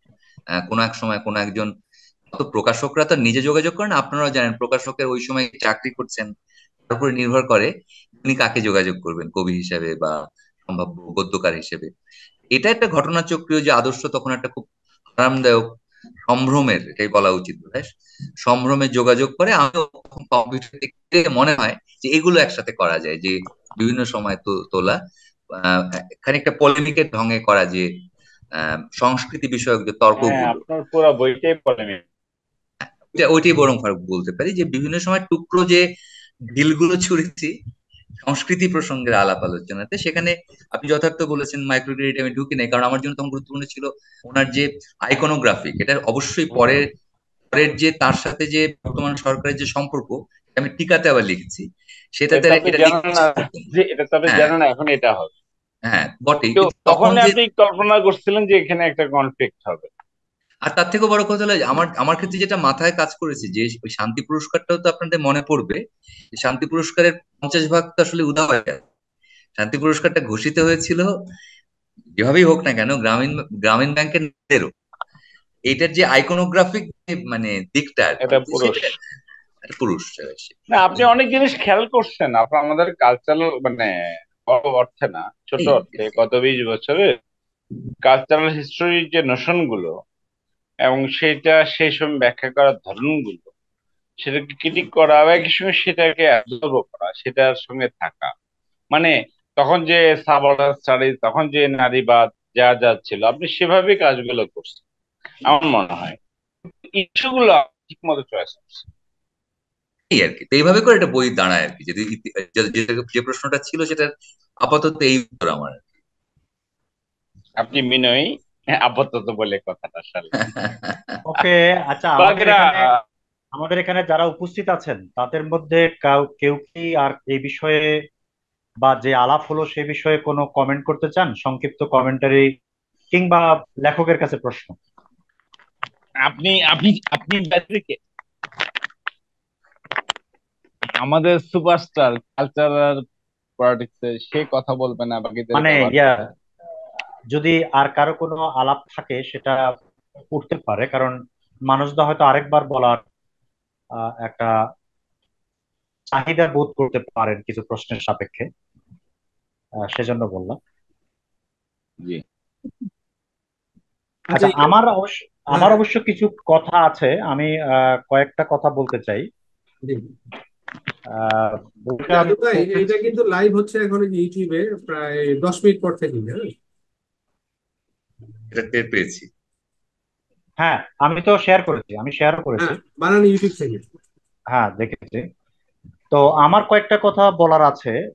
সেটা হলো যে, প্রথম আলাপটা হলো যে আমি এই বইটার যদিও খুবই আলাদা সময়ে লেখা এবং হয়তো উপলক্ষ ভিন্ন, অভিমুখ ভিন্ন, ভাষারও খুব পরিবর্তন ঘটেছে। যারা বইটা প্রথম থেকে পড়বেন তারা খেয়াল করবেন যে রাইট।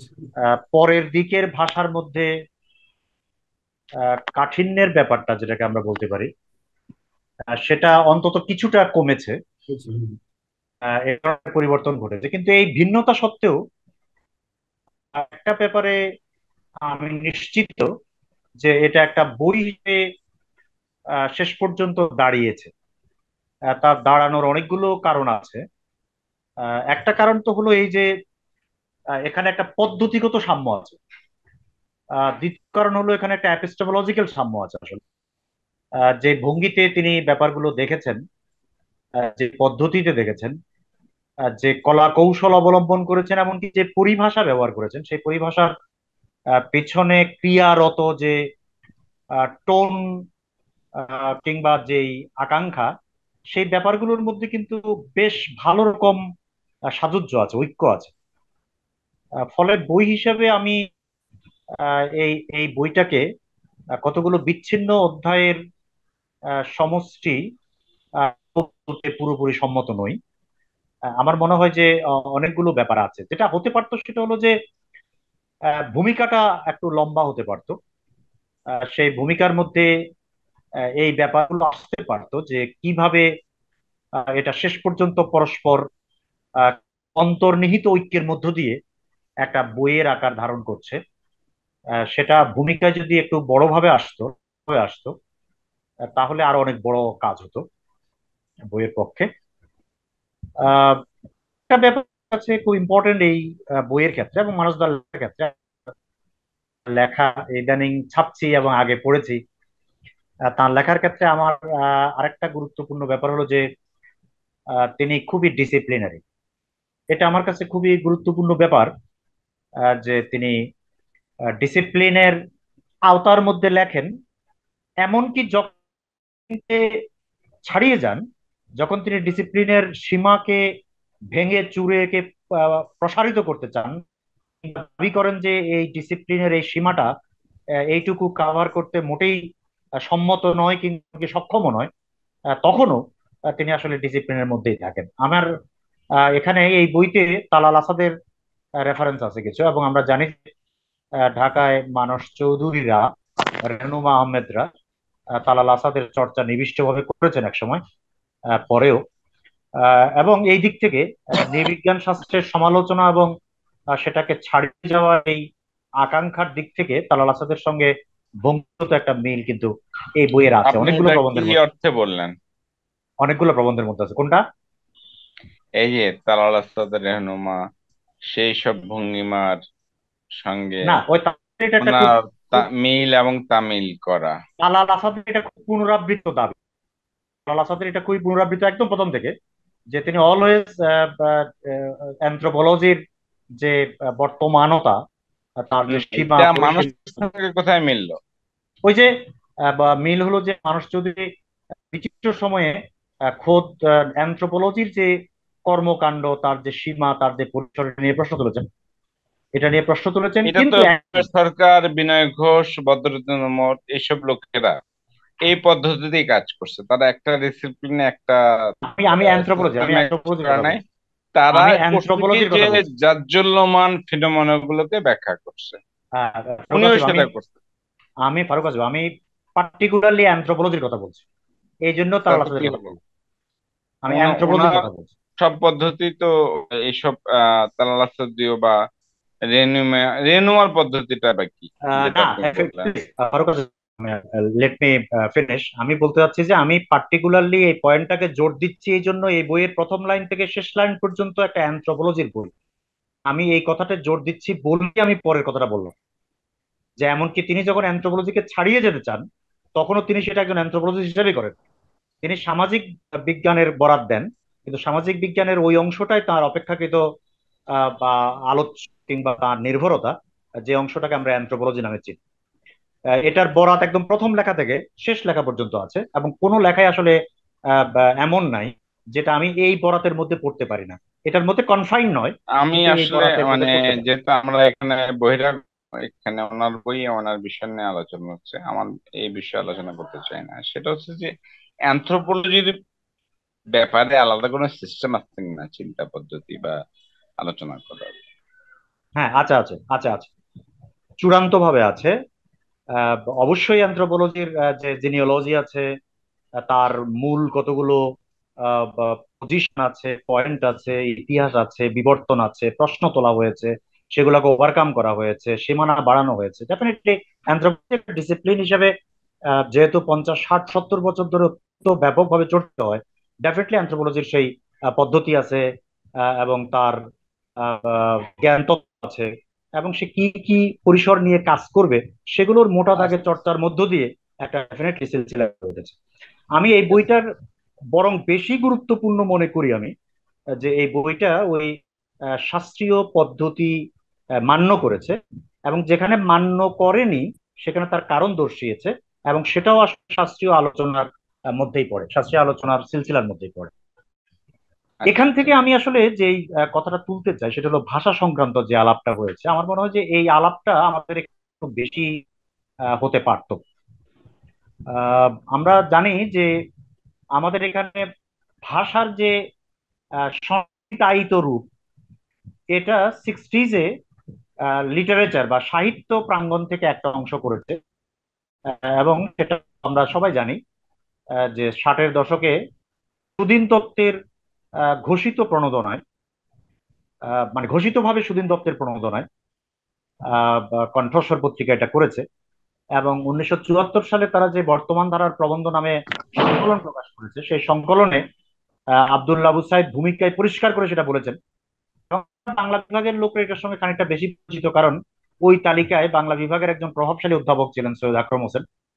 তিনি এই ঘরানা, এবং পরে তার অনুসরণে আরো অনেকেই এই ধারায় লিখেছেন।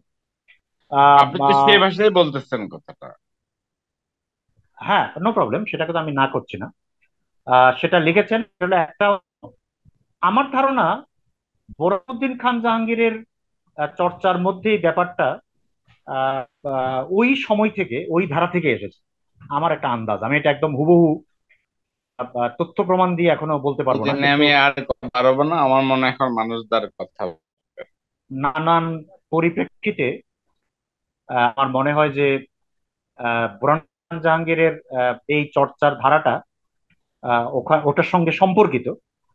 এবং তারপরে রেহনুমা আহমেদ, মানস চৌধুরী সহ অনেকেই এই ধারায় চর্চা করেছেন।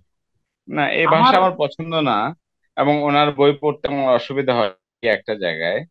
কারণ হ্যাঁ, বাংলা ভাষা গদ্য তার একটা নিয়ম প্রকরণ বা মানে তার এটা হলো একটা এই উল্লঙ্ঘন এই যে আছে। চর্চাটা। এইখানে আমাকে মাফ করতে হবে, কিন্তু আমি মানস চৌধুরীর এই হ্যাঁ কথাটা ফারুক শুনতে আসিফ, আমি চাই তো যে, আমি তো আপনাকে এটা পছন্দ করতে বলছি না, আমি তো এর আরে পক্ষে।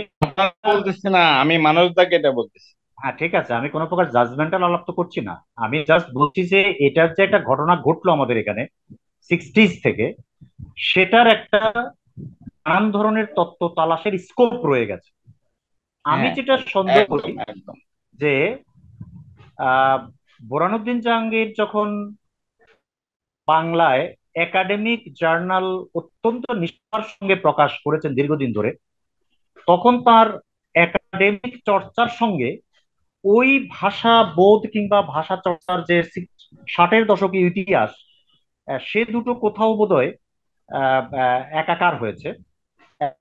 শাস্ত্রীয় চর্চার মধ্যে পরিভাষাগত একটা ব্যাপার আছে, এটা খুব ইম্পর্টেন্ট। মানস চৌধুরী তার বইতে প্রায় প্রত্যেকটা পরিভাষার আহ, বাংলা ব্যবহার করেছে, এমনকি যেগুলো ইংরেজি অপেক্ষাকৃত চালু এবং যেগুলো লোকে অপেক্ষাকৃত বেশি বুঝে সেগুলোরও তিনি বাংলা ব্যবহার করেছেন।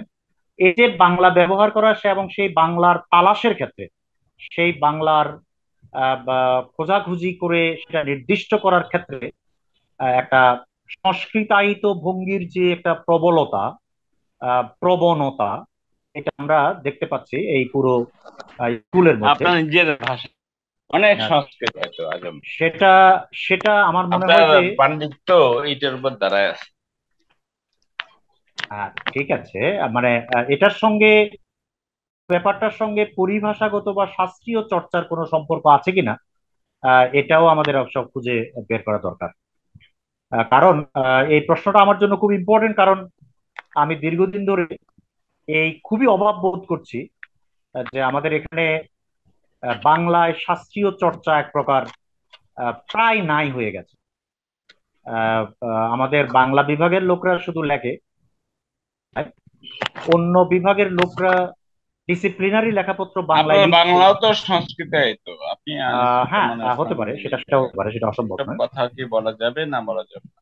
তো তাহলে এই আমি মানুষদেরকে কেমনে কোশ্চেন করবো, আপনি কোশ্চেন না? না ঠিক আছে, আমরা একটু একটু পরে ইয়ে করি, আলাপ করি। আচ্ছা, ওকে ওকে।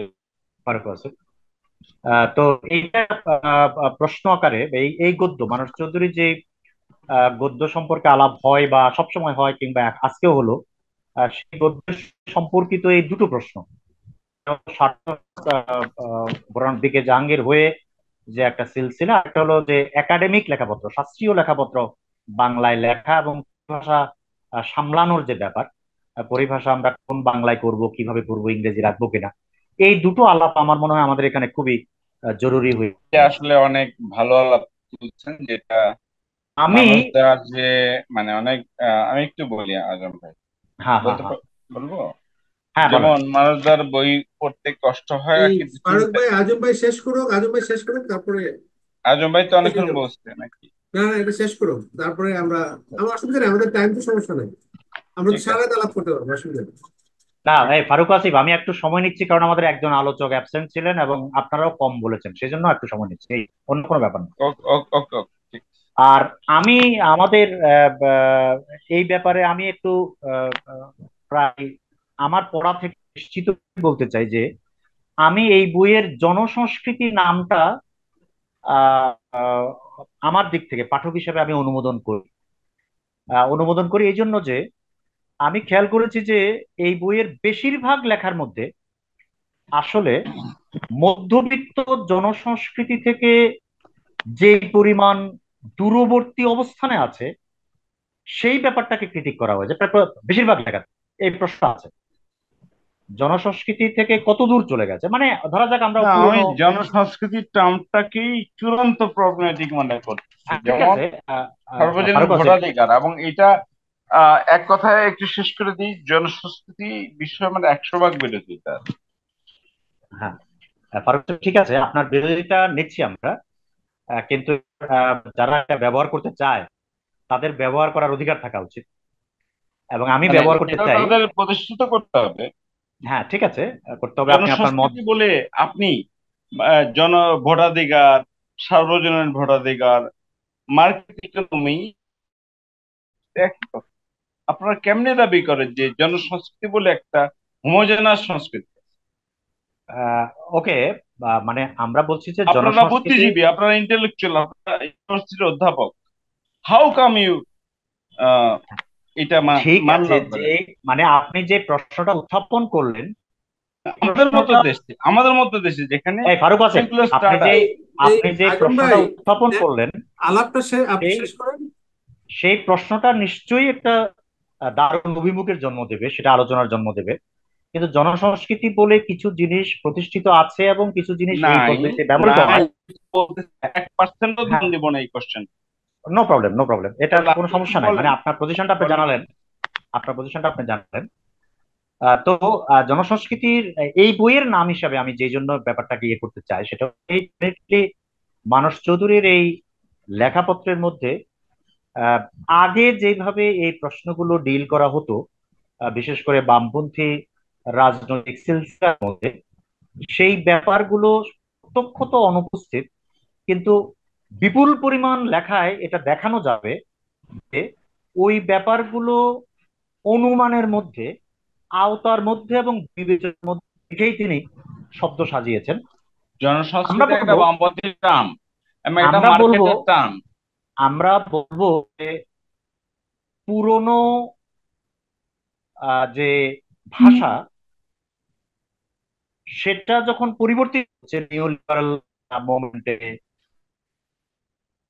স্টাডিজ এর নতুন চর্চার মোমেন্টে, সেটা যখন পরিবর্তিত হচ্ছে, তখন মানস চৌধুরী সেই ভাষাটা, বাংলাদেশের জন্য নব্বই উত্তর ভাষাটা যথাসম্ভব আত্মসাৎ করার চেষ্টা করছেন, ইস্তেমাল করার চেষ্টা করছেন, এবং সেগুলো ব্যবহার করে বাংলায় ডিসিপ্লিনারি সীমা ব্যবহার করে, মানে অক্ষুণ্ণ রেখে, অক্ষত রেখে অনেক দূর পর্যন্ত তিনি সেগুলোর একটা ভাষ্য তৈরি করার চেষ্টা করছেন।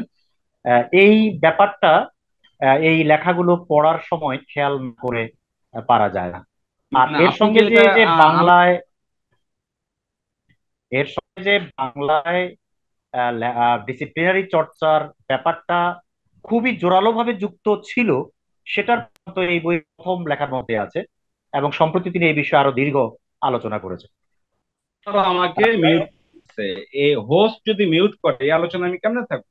এই ফারুক ভাই, আপনাকে এই জনসংস্কৃতির আলোচনাটা আলোচনা না না Romel, you can do it. না না, এই শুনেন, ফারুক একজন আলাপ করতেছে আমি তো, শেষ করছি এবং একজন আপনাকে কথা বলার আলাপ জন্য শেষ এখন করুন আমি একটু। ফ্লোর দিচ্ছি। না, আহ, হোস্ট যখন বারবার আমাকে মিউট করে, আমি এই তো ফারুক লম্বা ভাই, কথা সবসময় আলাপটা বলি। একজন করতেছে তো, ওনারা শেষ করতে দেন, আপনি তো আলাপ করবেন আপনার টাইমে।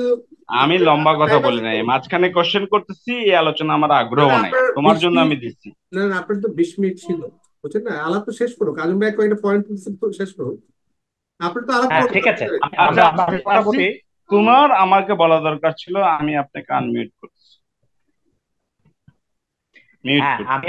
আমি এখন আমার আলাপ শেষ করছি এবং ফারুক ওয়াসিফকে অনুরোধ করছি যে তার কথা উপস্থাপনের জন্য। আমার আর কোনো কথা নেই, আমি এসব আলাপে নেই। ওকে, ঠিক আছে, থ্যাংক ইউ। আর কারো কি কোনো আলাপ আছে?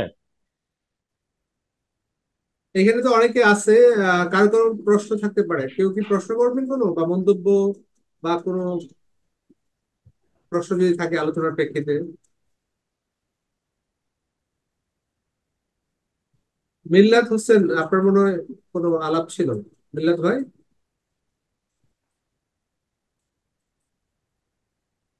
একজন হাত তুলছে, মীর মারুফ, আপনি বলেন। ধন্যবাদ। আসসালামু আলাইকুম। আলোচনাটা শুরুর দিক থেকে ভালোই লাগছিল। জনাব ফারুক ওয়াসি যখন বলছিলেন তখনও ভালোই লাগছিল। তারপরে ধারাবাহিকভাবে মানস স্যার বললেন, তারপরে আজম স্যার বলছিলেন, শুনছিলাম। আমি আপনাদের এই লাইনে মানে কিছুই না, জাস্ট আজকে শুনতে এসেছিলাম। কিন্তু আলোচনাটা ভালো লাগছিল। আর ফারুক ওয়াসিফ ভাই চলেও গেছেন। আমি আমার শুধু মন্তব্যটা আপনাদের মূল বিষয়ের বাইরে এসে একটু বলছি যে ফারুক ওয়াসিফ ভাই আমার মন্তব্যটা জানাতে পারলে আমার ভালো লাগতো। ওনার অ্যাপ্রোচ, উনি যেভাবে বলছিলেন, আমি জানি না উনি নিশ্চয়ই অনেকগুলো সেমিনার অংশগ্রহণ করেন বা দেখেন। উনি বিষয়টা সৌন্দর্যটা নষ্ট করেছেন, আমি মতামত জানাতে চাচ্ছিলাম। আর হোস্ট যা করছেন সব ঠিক করেছেন, ধন্যবাদ। না, ঠিক আছে মীর মারুফ, ওই যে সবার তো আর সবসময় একরকম পরিস্থিতি থাকে না। হয়তো ফারুক আসিফ খানিকটা টেম্পারমেন্টটা পুরোপুরি রক্ষা করতে পারেন নাই। আর এটা ফারুক আসিফ আমাদের বন্ধু মানুষ, ফলে তবে সবার প্রোগ্রাম সেটা আরেকটু রক্ষা করলে ভালো হতো। আচ্ছা মানুষ দা, আপনি কি আমাদের কথার পরিপ্রেক্ষিতে কিছু যোগ করবেন এখন? একটা তো খুব গুরুত্বপূর্ণ প্রশ্ন করেছেন। একটা না, দুটোই আর কি। দুটো, একটা প্রশ্ন হলো 60-এর দশকের প্রভাব বিষয়, আরেকটা হলো আরেকটি প্রশ্নের চাইতে বোধহয় মন্তব্য, যে ওই সজাগতা বা সতর্কতা বজায় আমি কাজ করবার সময় রাখতে চেষ্টা করি। আমি কি ঠিক বুঝেছি আজম? মানে ওই যে ডিসিপ্লিনারি যে হ্যাঁ, একটা প্রশ্ন আমি ঠিক বুঝেছি, যে 60-এর দশকের ওই প্রবণতা, যেটা মুখ্যত সাহিত্য চর্চাকারীদের থেকে আসা, ওইটা বুরহানুদ্দিন খান জাহাঙ্গীরকে একজন সম্পাদক লেখক হিসেবে প্রভাবিত করে থাকতে পারে কিনা, এটা আমি ঠিক বুঝেছি তো এই প্রশ্নটা? হ্যাঁ, সেটা আহ, থাকতে পারে। এটা নিয়ে আমাদের আলাপ করা দরকার এবং খোঁজাখুঁজি করা দরকার। আরেকটা কি প্রশ্ন আমি মিস করছি কিনা, একটু আজম সাহায্য করেন। এই আমি দুটো প্রশ্ন তখন শুনতে পেয়েছিলাম, একটু ডিস্ট্রাক্টেড হয়ে গেছি পরে। না, আমার একটা হলো যে আমি বলেছি যে আপনার ডিসিপ্লিনারি অ্যাপ্রোচ নিয়ে আমি কথা বলেছিলাম, সেটা আমার মন্তব্য। ওটাও মনে হয় খেয়াল করেছি। এবং পরিভাষা ইত্যাদি। আর দ্বিতীয় যেটা বলেছিলাম সেটা হলো যে এই 60-এর দশকের ওই গদ্য ভঙ্গিটা হুম। বুরহানুদ্দিন খান জাহাঙ্গীরের মাধ্যমে এই ডিসিপ্লিনারি বাংলা পত্রিকার সঞ্চারিত হয়েছে কিনা। আর এই সূত্রে তৃতীয় প্রশ্ন যেটা হলো যে ডিসিপ্লিনারি লেখাপত্রের মধ্যে যেহেতু পরিভাষা একটা খুব গুরুত্ব হয়, হ্যাঁ, তার সঙ্গে এই ল্যাঙ্গুয়েজ প্যাটার্নের বিশেষ কোনো ইন্টারনাল বা এসেনশিয়াল যোগ আছে। একদম ওই শেষটা, এইটাই আমি মিস করেছিলাম। আমি ছোট করে, যদি সঞ্চালক অনুমতি করেন, ছোট করে আমি ইয়ে করি, মানে সম্পৃক্ত হই। জি মানুষ বলেন বলেন। হ্যাঁ, প্রথম বিষয়টা হচ্ছে যে অবশ্যই প্রথম বিষয়টা হচ্ছে যে এই শাস্ত্রের সীমানা। এখন দেখেন, একটা সমস্যা হয়ে গেল আমার গান নিয়ে আগ্রহ, মানে আপনি background বোঝা খুব মুশকিল, যেটা একটা সুবিধা হয়েছে বর্তমান একাডেমিতে। পাশ্চাত্যের প্রভুরা আপনার অটো এথনোগ্রাফি কিংবা সাবজেক্টিভিটি এগুলোকে গুরুত্ব দিতে শুরু করার কারণে এটা বোধহয় আজম মজা করে বলতে পারি যে আমি আরো রেলেভেন্ট হয়ে গেছি। কিন্তু আমার প্রায় কোনো রচনাতেই আমি মানে নিষ্ক্রিয় স্বরে বা বস্তু নিরপেক্ষ স্বরে বলি না। তো বলতে চাইলাম যে আসলে তো একজন একজন শিক্ষক বা লেখকের বেড়ে ওঠা শুধু জৈব বয়স অর্থে না, তার পেশা বেড়ে ওঠার সাথে সম্পর্কিত। তা আমার যেটা সমস্যা হয়েছে, এখন আমার টোন হয় না, যেটা শুনেছিলেন ওটা দীর্ঘ না করে বলি। আর দুই হলো, আমার যে সকল বিষয়ে কৌতূহল জিজ্ঞাসা, সেটা সিনেমা নিয়ে হোক, নিয়ে হোক, একদম ক্যাসেটের ফিতাতে কোন গান শোনা যাচ্ছে, সেই গান কখনো কখনো এমনকি আপনার মানে মান্নাদের বিকৃত অ্যালবামকে যাচ্ছে কিনা, ওটার যে শক্তিমত্তা, কতটুকু স্টুডিওতে সেই কাজগুলো হয়, তা আমার বহু বর্ণিল কৌতূহল গুলো দেখা যাচ্ছে আমার নৃবিজ্ঞানের হয় বলতে গেলে সামাজিক বিজ্ঞানের শিক্ষকদের অনেকেরই গৌণ প্রশ্ন মনে হচ্ছে, কিংবা যথেষ্ট বিদ্যা জগদীয় প্রশ্ন মনে হচ্ছে না। তাদেরও তো আসলে কাউকে খাটো না করে বলতে, তাদের তো এজেন্ডা গুলো নির্ধারিত হচ্ছে হয় পাশ্চাত্যের প্রকাশনা সংস্থা দ্বারা, যেটা পরে ছিল আরো, অথবা হচ্ছে এই মুহূর্তে বাংলাদেশের, তো ওই মুহূর্তে বাংলাদেশের ডেভেলপমেন্ট এজেন্সির যে সকল কমিশন রিসার্চ করে, রাগ করে মানুষ যেটাকে খ্যাপ মারা বলে, এই এই রাগের কোনো আমি কারণ দেখি না। তো একদিকে কমিশন রিসার্চের পরিভাষা থেকে আমি বলতে চাইছি বৌদ্ধিক জগৎ থেকে, আরেক দিক থেকে হচ্ছে তারা এগুলোতে আগ্রহী না, এগুলোকে একাডেমিক। আমার জন্য তো ধরেন রাস্তাতে গ্যাসের বেলুন বিক্রি করাও ভীষণ রকমের মানে শাস্ত্রীয় সীমানার মধ্যে পড়ে। এখন একটা মজার আয়রনি এখানে, এটা বলি প্রথম অংশটা শেষ করবো, যে শাস্ত্রের সীমানা নিয়ে আমার সামান্যই মাথা ব্যথা। আমি আর আজম এক ডিপার্টমেন্টের থেকে ঝগড়াঝাটি বাদিয়ে দিই, তাহলে বাদিয়ে দিয়ে আমি চেষ্টা করবো ভাইস চ্যান্সেলরের সাথে ঘোরাঘুরি করে পরে একটা আম, আম, যে কি বলা যায় মুক্তিযুদ্ধের সাহিত্য বিভাগ খোলার চেষ্টা করবো। এটা অধিকাংশ বিভাগই তৈরি হয়েছে অ্যাডমিনিস্ট্রেটিভ ক্যাচাল থেকে অথবা অ্যাডমিনিস্ট্রেটিভ বিভাজন, পাবলিক অ্যাড, মানে এই ইতিহাস ধরে 2 ঘন্টা ধরে বলা যায় কিভাবে বিশ্ববিদ্যালয়ের অর্গানোগ্রাম নতুন নতুন ডিসিপ্লিনকে তৈরি করেছে। তো সেটা আজকে ঠিক ওটা থেকে পেঁচিয়ে ফেলতে চাই না, কিন্তু আমি বলতে চাইলাম যে একই সাথে আয়রনিটা হলো নৃবিজ্ঞানের সীমানায় না থাকা আমার জন্য লাভজনক না, আমি তো একদমই বেতন পাই ওখান থেকে। আর 2 হলো শুধু সেটা ছাড়াও তারা সাব্যস্ত করতে পারেন ওই লোকজন যারা এগুলোকে বিষয়বস্তু হিসেবে দেখেন না, তাতে একই সাথে এটা খুব দীর্ঘমেয়াদী ক্ষতিও হয়। সিনেমার একটা মানে মানে রিক্সার গঠন প্রণালী থেকে শুরু করে পাল্টা, মানে এই যে অজস্র দিকে পোস্টারটা, বইয়ের প্রচ্ছদটা, এই যে প্রায় সকল দিকেই আপনার আসলে সাশ্রয়ী ঘুরঘুর করছে। এটা তো ছেড়ে দেওয়া শুধুমাত্র আসলে জিদের ব্যাপার না, শাস্ত্রটার পরবর্তী বা যারা চর্চাকার হবে তাদেরও অক্ষমতার প্রশ্ন। আয়রনিটা বলছিলাম যে একটা শাস্ত্রের বাউন্ডারি আমাকে কোনো ম্যাটারই করে না, আবার ওইটার চাকুরিজীবী হিসেবে মানে বিশ্ববিদ্যালয়ে ওইটাকে আসলে প্রসারিত করে বেলুনের মতো ফুলিয়ে ফেলে রাখা।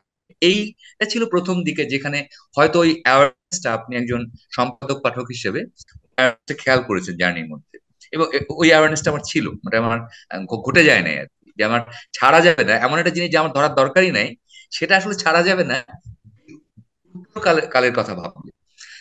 দ্বিতীয় যেটা ছিল সেটা বরং খুব ইন্টারেস্টিং। আমি বরং বিকে জাহাঙ্গীরকে apart from his very government position আমি আমার রচনাতেও লক্ষ্য করছেন, আমি তাকে খুবই একজন নিঃসঙ্গ আপনার মানে যাত্রী মনে করি একাডেমিয়ার দিকে, খুব গুরুত্বপূর্ণ।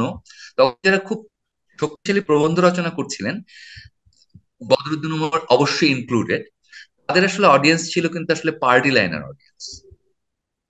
বিকে জাহাঙ্গীর সেই বিরল সমাজবিদ যার আসলে বাংলায় লিখবার হাউস ছিল, বাংলা লিখবার এমনি আমরা তর্ক করতে পারি, কিন্তু বাংলা লিখবার তাগিদ বোধ করেছেন।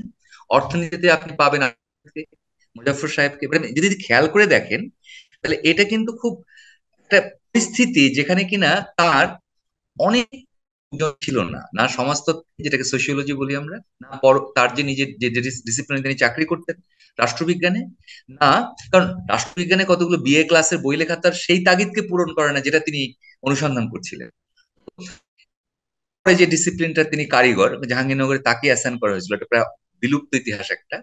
জাহাঙ্গীরনগরের কর্তৃপক্ষ একটা খুব গুরুত্বপূর্ণ সিদ্ধান্ত নিয়েছিল নৃবিজ্ঞান খুলবার প্রাককালে এটা কারিকুলাম প্রণয়নের দায়িত্ব দেওয়া হয়েছিল, যে ইতিহাসটা আমার নাড়ি ভুড়ি টেনে বের করতে হচ্ছে, এবং অবশ্যই রেনু আহমেদ আমাকে সহায়তা করেছেন এটা বুঝতে। তো এই আর যে এর বাইরে উনি উনি কি বলে আপনার চিত্রকলার ইতিহাসের বইপত্র লিখেছেন। এগুলো করতে গিয়ে যে আন্তঃশাস্ত্র যে চলাফেরা, এখানে আসলে বিশ্ববিদ্যালয়ে অনেক বেশি মিত্র তিনি পান। এটা বলছি আসলে কাউকে খাটো করার জন্য নয়, কিন্তু যারা কিনা ধরেন আপনার আপনার যদি মনোযোগ দিয়ে মানে বলেন বা একটা সামাজিক প্রবন্ধ লিখেছেন সামাজিক বিষয়ে, এই প্রবন্ধগুলো কিন্তু আসলে খুবই প্রায়শই খুবই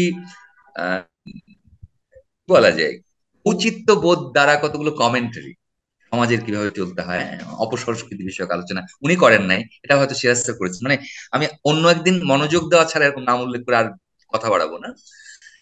একটা জায়গাতে উনি যখন আসলে, এটা আমি পরে রেট্রোস্পেক্ট বলছি, তার সাথে আমার লেখক হিসেবে সহযাত্রা থেকে এটা আমার আবিষ্কার না, আমার পরে ভাবনা দিয়ে এগুলোতে আমার পৌঁছাতে হয়েছে। সেইখানে উনি এখন করছিলেন হোক সামির আমিন হোক তার অনুজ মিত্রদেরকে দিয়ে সমাজ নিরীক্ষণে, আরেকটা কাজ করছিলেন যে উনি হাতড়াচ্ছিলেন সারাক্ষণ। আমি বিশেষ করে এই অডিয়েন্সকে বলবো একটা বইয়ের কথা আলাদা করে, বই বাংলাদেশের গ্রাম, ওখানে তিনি এমনকি একেবারে ফিকশনের যদি বলি আমরা ফিকশনের ঢঙে উনি বাংলাদেশে এই মানে নিবিড় ভাবে যারা কিনা আপনার পপারাইজড ভূমি হারাচ্ছেন তাদের ওই সংবেদের সাথে এই পরিস্থিতিকে ধরতে চেষ্টা করছে। হ্যাঁ, মানে একটা বাবার লাশ নিয়ে যাচ্ছে, উনি নাম ভূমিকাতে লিখেছেন, সেখানে লাশটা দিতে পারছে না, মানে পুরো দেখাটা হচ্ছে একটা খুবই সিনেমাটিক করে বাংলাদেশের ওই দারিদ্র জর্জরিত এবং প্রকৃতি নিষ্ঠুরতা জর্জরিত গ্রামকে তাকাচ্ছেন খুবই সাবজেক্টিভ চোখ। ব্যাক ইন 80 দশকে এরকম একটা কাজও কিন্তু খুব আসলে খুব জরুরি কাজ ছিল। তা আমি ইন রেট্রোস্পেক্ট তার এই জার্নিতে আমার জন্য বড়জোর ছিল এটা বাংলা প্রকাশের একটা জায়গা, পত্রিকাটা। ব্যক্তিগতভাবে আমি খুব মিশতে জানি, আমার কিছু নিজস্ব মানে ঝামেলা আছে, ভাবা উচিত কিছু নিজস্ব কিছু, মানে বেশি ছায়া তলে আমি কখনোই কারো যায় না, অগ্রজ অনুজ। সেটা নিশ্চয়ই আমার বন্ধুরাও টের পেয়েছেন, কারণ আপনারা তো এখন বন্ধুস্থানে হিসেবে অনেক বছর আছেন। তো কিন্তু এর বাইরে ওটা ছিল আসলে একটা বাংলায় প্রকাশনার জায়গা। তো আমি রিলেট করতে পারি যে সম্ভাবনা বেশি, এটা আজম বললেন যে 60 দশকের তৎপরতার ব্যাপারে তিনি ওয়াকিবহাল। এই সিংহভাগ লেখকই এবং যেসব পত্রিকা পশ্চিমবাংলা এবং বাংলাদেশে প্রকাশিত, এখানে বাংলা সাহিত্যের, বৃহত্তর বাংলা সাহিত্যের কিছু কিছু ক্ষেত্রে ইতিহাসবিদদেরও একেবারে নির ধরনের বাংলাতে আপনার গুরুত্বপূর্ণ ক্রিটিক্যাল ওই অর্থে প্যাচাইন্না ধরনের বিষয়বস্তু আগিয়ে আগিয়ে লেখা আছে। এইটারই অভাব আবার রাষ্ট্রবিদ্যা, যে অন্য শাস্ত্রগুলো আমরা বললাম, রাষ্ট্রবিদ্যা, সমাজবিদ্যা, চিত্রকলার ইতিহাস, এগুলোতে আছে। অর্থশাস্ত্রের জার্নিতে আরেকটা, সেটা বোধহয় মানে সত্যি সত্যি আনু মোহাম্মদ সাহেব সুস্থ হন এবং আমার কখনই হলে অর্থশাস্ত্রে বাংলা মাধ্যম নিয়ে ওকে বলতে বলা আমাদের জরুরি হবে আর কি। মানে সমসাময়িক কিন্তু একা একা নন, কয়েকজনের চেষ্টা করেছিলেন, বিআইডিএস ও ছিলেন এরকম। নিখিল বিশ্বের এই প্রতাপশালী ভাষার সামনে আমাদের অর্থশাস্ত্র দাঁড়ায় নাই। এগুলো খুব মানে একটা পরিস্থিতি, দুর্দশাগ্রস্ত পরিস্থিতি। সে কারণে বরং দিকে অর্থশাস্ত্রের যে মানে বাকবদল ঘটেছে 90-এর পরে, এখন তার গণিত শাস্ত্র ছাড়া অর্থশাস্ত্রের মানে কনসেপচুয়ালাইজই করা যাচ্ছে না প্রায়, এখন এগুলো এবং সমাজবিজ্ঞানের পরিধিতে অর্থশাস্ত্রকে বিবেচনা করা প্রায় কঠিন একটা কাজ হয়ে দাঁড়িয়েছে এরকম। এইগুলো, এই বদলগুলোকে উনি আবার অর্থশাস্ত্রের এইগুলো নিয়ে দেখেন, খেয়াল করে তার কিন্তু প্রকাশিত অর্থশাস্ত্রের লেখক আছে, আমির আমিন আছেন, মানে ওই যে আন্ড্রে গুন্ডার ফ্রাঙ্ক আছেন। কিন্তু তার মানে মার্ক্সবাদী অর্থশাস্ত্রের যে ধারাগুলোর সাথে তিনি কানেক্ট করতে পারছিলেন করে ছাতাতলে এসেছিল। তো রাফলি আমি এটা একটা রিভিউ করে ফেললাম এখানে, কিন্তু আমি মনে করি যে এটা যদি আরো আরো মানুষজন এই সূক্ষ্মদর্শী, মানে যে আমার ভাষা যেটা আরো বললেন বা আরো লোক বলেন যে আমার ভাষার ওই কাঠিন্যটা আছে, সেটা নিয়ে আলাদা করে মাথা ঝাঁকিয়ে যে নেই বলার মানে নেই, বরং আমি এভাবে বলি যে আমার থেকে 30 বছরের বয়স্ক বিকে জাহাঙ্গীর, বা আসলে 30 বছরেরই বয়স, আরো কিন্তু জার্নি যাত্রাতে হয়েছে যে সমাজবিদ্যা চর্চা করার জন্য, ক্রিটিক্যাল সমাজবিদ্যা চর্চা করার জন্য সামনে নজিরমূলক বাংলা দিচ্ছে। সেইটা আমার মনে হয় না যে অনেক চর্চাকারী থাকলে এটা কঠিন বিষয় হয়ে দাঁড়াতো। এটা আমার বরাবরের একটা পজিশন, যে যখন দু চারজনের এই আপনার এই হাল ধরে বা পাল তুলে থাকতে হয়, যথেষ্ট, এটা তো টিম ওয়ার্ক, একসাথে পরস্পরকে দেখতে দেখতে পড়তে পড়তে তো ভাষার মানে ওইটা তৈরি হয়। এর বাইরে কারো একটা স্টাইলিস্টিক থাকতে পারে, কিন্তু এর বাইরে তো ভাষা একটা ভীষণ ভীষণ একটা সমবেত একটা প্রচেষ্টার কাজ। তো ওইখানে তো আসলে লেখ্য জগতেও লেখালেখিও তার ছাপা হয়েছে অনেকগুলো লেখা, কিন্তু তিনি আসলে কখনো থামেন নাই সম্পাদক হিসেবে, খুব এটা ওই সময় গুরুত্বপূর্ণ। কিন্তু আমি লম্বা করে বললাম যেটা পরিপ্রেক্ষিতে দু চারজন শ্রোতাকেও কানেক্ট করায়। আজমের প্রশ্নের আরো সংক্ষিপ্ত উত্তরও দেওয়া যেতে পারতো। সাহিত্যের যে প্রবণতা বিদ্যা জগতে সেটা খুব দ্রুত সামাজিক বিদ্যার শাখাগুলোতে আসে নাই। একটা বড় কারণ অবশ্যই নিখিল বিশ্বেও যে আপনার ধাক্কা, মানে 70-এর দশক থেকে শুরু হয়ে গেছে যে প্রতাপশালী ভাষার অধীনেই সকল শাস্ত্রকে নিয়ে আসা, এবং সেখানে আসলে ওইরকম ভলান্টিয়ার লোকও ছিল না, বসে বসে অনুবাদ করবেন একটা, বসে বসে লিখবেন একটা। এইটার কুৎসিততম দশা আমরা দেখলাম গত 20 বছরে। এখন তার বোধহয় আলাপযোগ্য জায়গাতে আর এগুলো তো নেই। সেক্ষেত্রে আমি বলবো তাকে ওই ধারার আহ পাশাপাশি সমান্তরালে দেখা, যদি আরো ভালো বিশ্লেষণ বলেন কোনো সমস্যা নেই, কারণ তাগিদটা ছিল এখানে স্থানীয় ভাষাতে আসলে ক্রিটিক্যাল পড়াশোনা করতে হবে সমাজবিদ্যার, বৃহত্তর সামাজিক বিদ্যা পরিভাষার ওটা ছিল। তখনও তো ধরেন ভাবছি আমার কোথা থেকে শুরু হয়, একটা পর্যায়ে লেগেসি হয়ে গেছে নিজেকেই নিজে কপি করা। কিন্তু 95-তে তো আমি ভাবি না যে বাংলাদেশে রাষ্ট্রবিদ্যা বা সমাজবিদ্যা বা নৃবিদ্যা পড়তে গিয়ে বাংলাদেশে অনেক লোক বাংলায় পড়বে না। এটা মানে বিদ্যা জগৎ, আমি টার্সিয়ারি, আমি বাইরে যারা পড়ছেন তাদের কথা বলছি না, টার্সিয়ারি জগতে যারা লেখা করেন তারা যে পড়বেন না, এটা 95-তে 96-তে অশ্লীলতা বিরোধী লেখালেখি রচনা করে 2005-এ যখন ডিগ্রি করতে যাই, বিশেষ করে নাজম, এটা তখনও কল্পনা করি নাই যে এই পরিস্থিতিতে দাঁড়ানো। নিজের ক্ষেত্রেও তো ক্ষয়ক্ষতিগুলো হয়েছে, কারণ আমি একটা বেশি ডিগ্রি নিয়ে এসে তখন ওই বাংলা লিখে যাচ্ছি, আমি বাইরের জার্নালে লিখছি না। এটা তো যেটা এখন বলি ক্যারিয়ার চয়েস হিসেবে তো প্রায় একটা আপনার কবরে গিয়ে উপনীত হওয়া আমার সাবজেক্টের ব্যাকগ্রাউন্ড থেকে। ঘটেছেও তো সেটা। কিন্তু ওই অর্থে বলতে গেলে যখন পরিভাষা খুঁজছিলাম, ভেবেছি যে দুর্বল হোক, আমার নাম উল্লেখ না করে, যেমন ডিসকোর্সের বাংলা দৈনিক পত্রিকাতে বয়ান চলে এসেছিল একজন অধ্যাপকের হাত থেকে।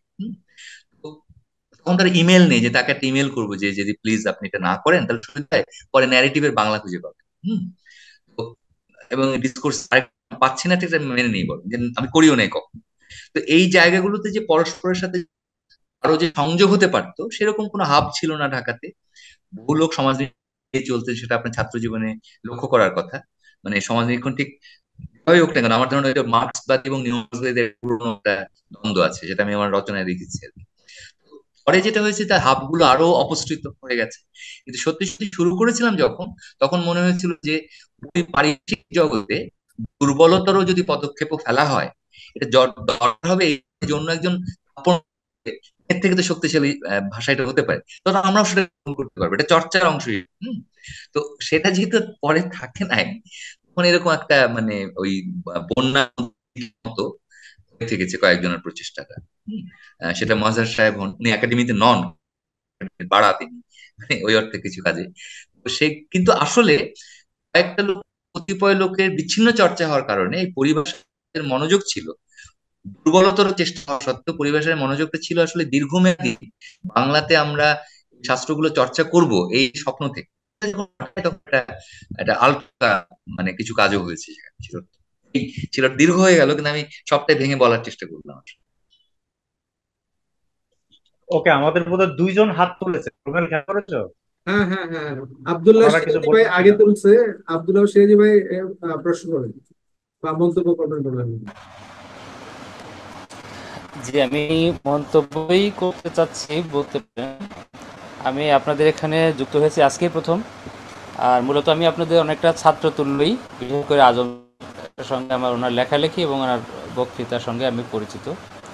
ফারুক সাহেবের সঙ্গেও পরিচিত, ওনার লেখালেখি এবং বক্তৃতার আমি একজন ভক্তই বলতে পারি। কুদরতি হুদা সাহেবের লেখার সঙ্গে আমি পরিচিত। তো আমার কাছে যে জিনিসটা নতুন মনে হয়েছে সেটা হচ্ছে যে আমরা যারা আপনাদের ছাত্রতুল্য, মূলত আমরা অনেক সিনিয়রদের, প্রথিত যশা বুদ্ধিজীবীদের পক্ষপাতমূলক, ঘরানাবদ্ধ, সত্য গোপনমূলক, সত্যমূলক লেখায় কিছুটা সংক্ষুব্ধ তারুণ্য ছিলাম এবং আমরা একটু মুক্ত দৃষ্টিতে খোঁজার চেষ্টা করছি। তো আমরা একে একে মোহাম্মদ আজম স্যারকে, কুদরতি হুদা সাহেবকে, ফারুক ওয়াসিফকেও আমরা পেয়েছি। আরও নাম আছে যারা ঘরানাবদ্ধ নন এবং আমরা আমাদের পিপাসার সঙ্গে অনেকটা সামঞ্জস্যশীল, যে আমরা চাই যে সত্যের অপলাপমূলক, উদ্দেশ্যমূলক এই ধরনের চর্চার বাইরে একটু মুক্ত জ্ঞান চর্চা। তো সেই দিক থেকে আমি বানানকে ধন্যবাদ দিব যে কীভাবে সবকে বানান একত্রিত করতে পেরেছেন। এবং আমি ভগবান যে এটার সঙ্গে আজকে যুক্ত হওয়ার মাধ্যমে আমি একটা চমৎকার জায়গা পেলাম, যেখানে এখানে রেগুলার হয়তো আমি যুক্ত থাকলে মুক্ত আলোচনা শুনতে পারবো। এটা হচ্ছে কম। নির্বাচনটা খুবই সুন্দর হয়েছে, 10টা থেকে 12টা, এবং বৃহস্পতিবার নির্দ্বিধায় কোনো টেনশন ছাড়াই আমরা করতে পারি, এটা ধন্যবাদ। আর একটা বিষয় ছিল যে এটা না বললেও হয়তো হতো, ফারুক ওয়াসিফ সাহেবের যে বিষয়টা, এটা বিভিন্নভাবে আমরা নিতে পারি, তবে আমি আপনাদের ছাত্রতুল্য হলেও এই ক্ষেত্রে একটা সিকিউরিটি দাবি করব যে একটা ফর্মাল সেমিনার না হিসেবে নিয়ে আমরা যদি একটা আড্ডা হিসেবে নেই, তো আড্ডা থেকে বন্ধুরা অনেক সময় রাগ হয়, কেউ একটু চড়া হয়, বা আড্ডা হিসেবে নিই, তাহলে আমরা বোধহয় ঠিক আছি, এটা মানে অ্যাকসেপ্ট করা যায়। সবশেষে আমাকে কথা বলতে সুযোগ দেওয়ার জন্য মহোদয়কে ধন্যবাদ জানিয়ে শেষ করছি। থ্যাংক ইউ আব্দুল্লাহ সিরাজি ভাই, আপনার সাথে এই মারফতের ইস্যু আরো দেখা হবে। এম কে ভাই, আপনার পুরো নামটা যদি বলেন এবং কোথা থেকে জয়েন করছেন, আপনার আলাপ জি বা মন্তব্য বলেন। জি, অবশ্যই। আমার নাম হচ্ছে মুসা, আমি ঢাকা থেকে জয়েন করেছি। মুসা। আমি মুসা, জি। তো আমি বানানকে অনেক ধন্যবাদ জানাতে চাই আলাপটা আয়োজন করার জন্য। তো আমি অনেক সাধারণ একজন মানুষ, আর আমার প্রশ্নটা খুবই সাধারণ মানুষ স্যারের কাছে। তো আমি যদি মানুষ স্যারের কাছে একটু জানতে চাচ্ছিলাম যে আপনি যদি একটু সহজ ভাষায় বলতেন বইটা কি নিয়ে, কাদের জন্য, কি বিষয় ভাবাবে বইটা, এবং সময় বইটা কি? মানুষ স্যার, আপনি যদি বলতেন। হ্যাঁ, আপনার নাম বললেন, আরেকবার বলবেন? আমার নাম মুসা, মুসা। MUSA। মুসা, আচ্ছা, এক হলো যে মানে বইটার বিষয়বস্তু হচ্ছে, আপনি যদি চান আমি বইটা পরে পাঠিয়েও দিতে পারবো, মানে PDF এ।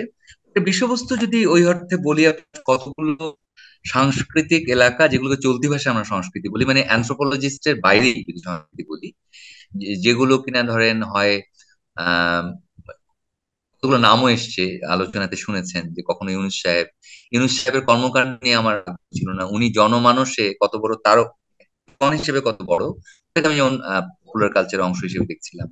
সিনেমার ভিতরে যে তর্কগুলো হচ্ছিল, আপনারা যখন ছোট তখন একটা বিশাল তর্ক হয়েছিল ঢাকাতে অশ্লীলতা নিয়ে।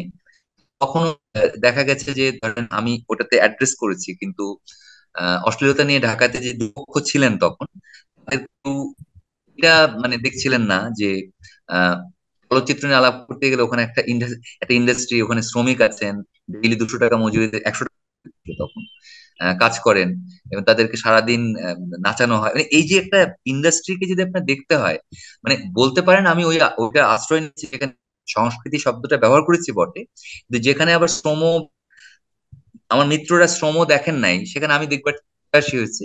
আপনি কিন্তু মিত্ররা শ্রম লক্ষ্য করেছেন, সেখানে আমার মিনিশ হয়েছে। এই আসা যাওয়াটা স্বাধীনতার বই নিয়েছি একাধিক জায়গায়, এটাও সত্য। যখন রচনাগুলো করি তখন বইটাকে আমি অ্যান্টিসিপেট করি নাই, তখন রচনাগুলোই ছিল বিভিন্ন বিষয়ে। কিন্তু আজম বলাতে ভালো হলো, আমি সাহসও পাচ্ছি। আসলে আমার একবারও মনে হয়নি যে যেটা জোড়াতালি দেওয়া হচ্ছে, কারণ জিজ্ঞাসাগুলো এত কেন্দ্রীয় ভাবে একরকমের জিজ্ঞাসা যে সোজা বাংলায় বললে যে কোনো ঘটনার পাত্রকে, উদ্দিষ্টকে, তাকে তখন বিশ্লেষণ করা হচ্ছে কেন। হঠাৎ করে মধ্যবিত্তর কাছে ধরুন কথার কথা আরজ আলী মাতব্বর সাহেব এত গুরুত্বপূর্ণ হয়ে উঠলেন, এই সকল ক্ষেত্রে প্রক্রিয়াগুলোকে আমি কিছুটা হলেও তদন্ত করার চেষ্টা করি। আমার খুব একটা আগ্রহের কাজ সবসময়। এই লেখাটা আসলে ঢাকা, মুখ্যত ঢাকা শহরের, মুখ্যত সাধারণভাবে বাংলাদেশের যে সকল প্রবণতাগুলো, আহ সাংস্কৃতিক জগতে যে প্রবণতাগুলো লক্ষ্য করা গেছে, কয়েকটা প্রবণতাকে আমি আমি বিশ্লেষণ করেছি। বিশ্লেষণ করতে গিয়ে বিভিন্ন মধ্যবিত্ত কারকদের বা অ্যাক্টরদেরকে বসিয়েছি যে তারা কি করেছেন এই ক্ষেত্রে। ক্ষেত্রে বলা যেতে পারে যে যারা আরেকটু মনোযোগ দিয়ে পড়ে আমাকে যদি চাইলে বলেন যে আপনি জনসংস্কৃতি নিয়ে আলোচনা করেছেন বটে, আপনি আসলে মধ্যবিত্তকে পেটাই করতে নেমেছেন, সেটা কিন্তু আসলে কুদরতি হুদা সাহেব বলেছেন, উনি ওনার ভাষায় বলেছেন, সেটা খুব মানে এইখানে উদ্দিষ্ট ছিল যদি বলি যে টার্গেট থেকে রাজনীতি টার্গেট ছিল মিডল ক্লাস, যার আমি অংশীদার।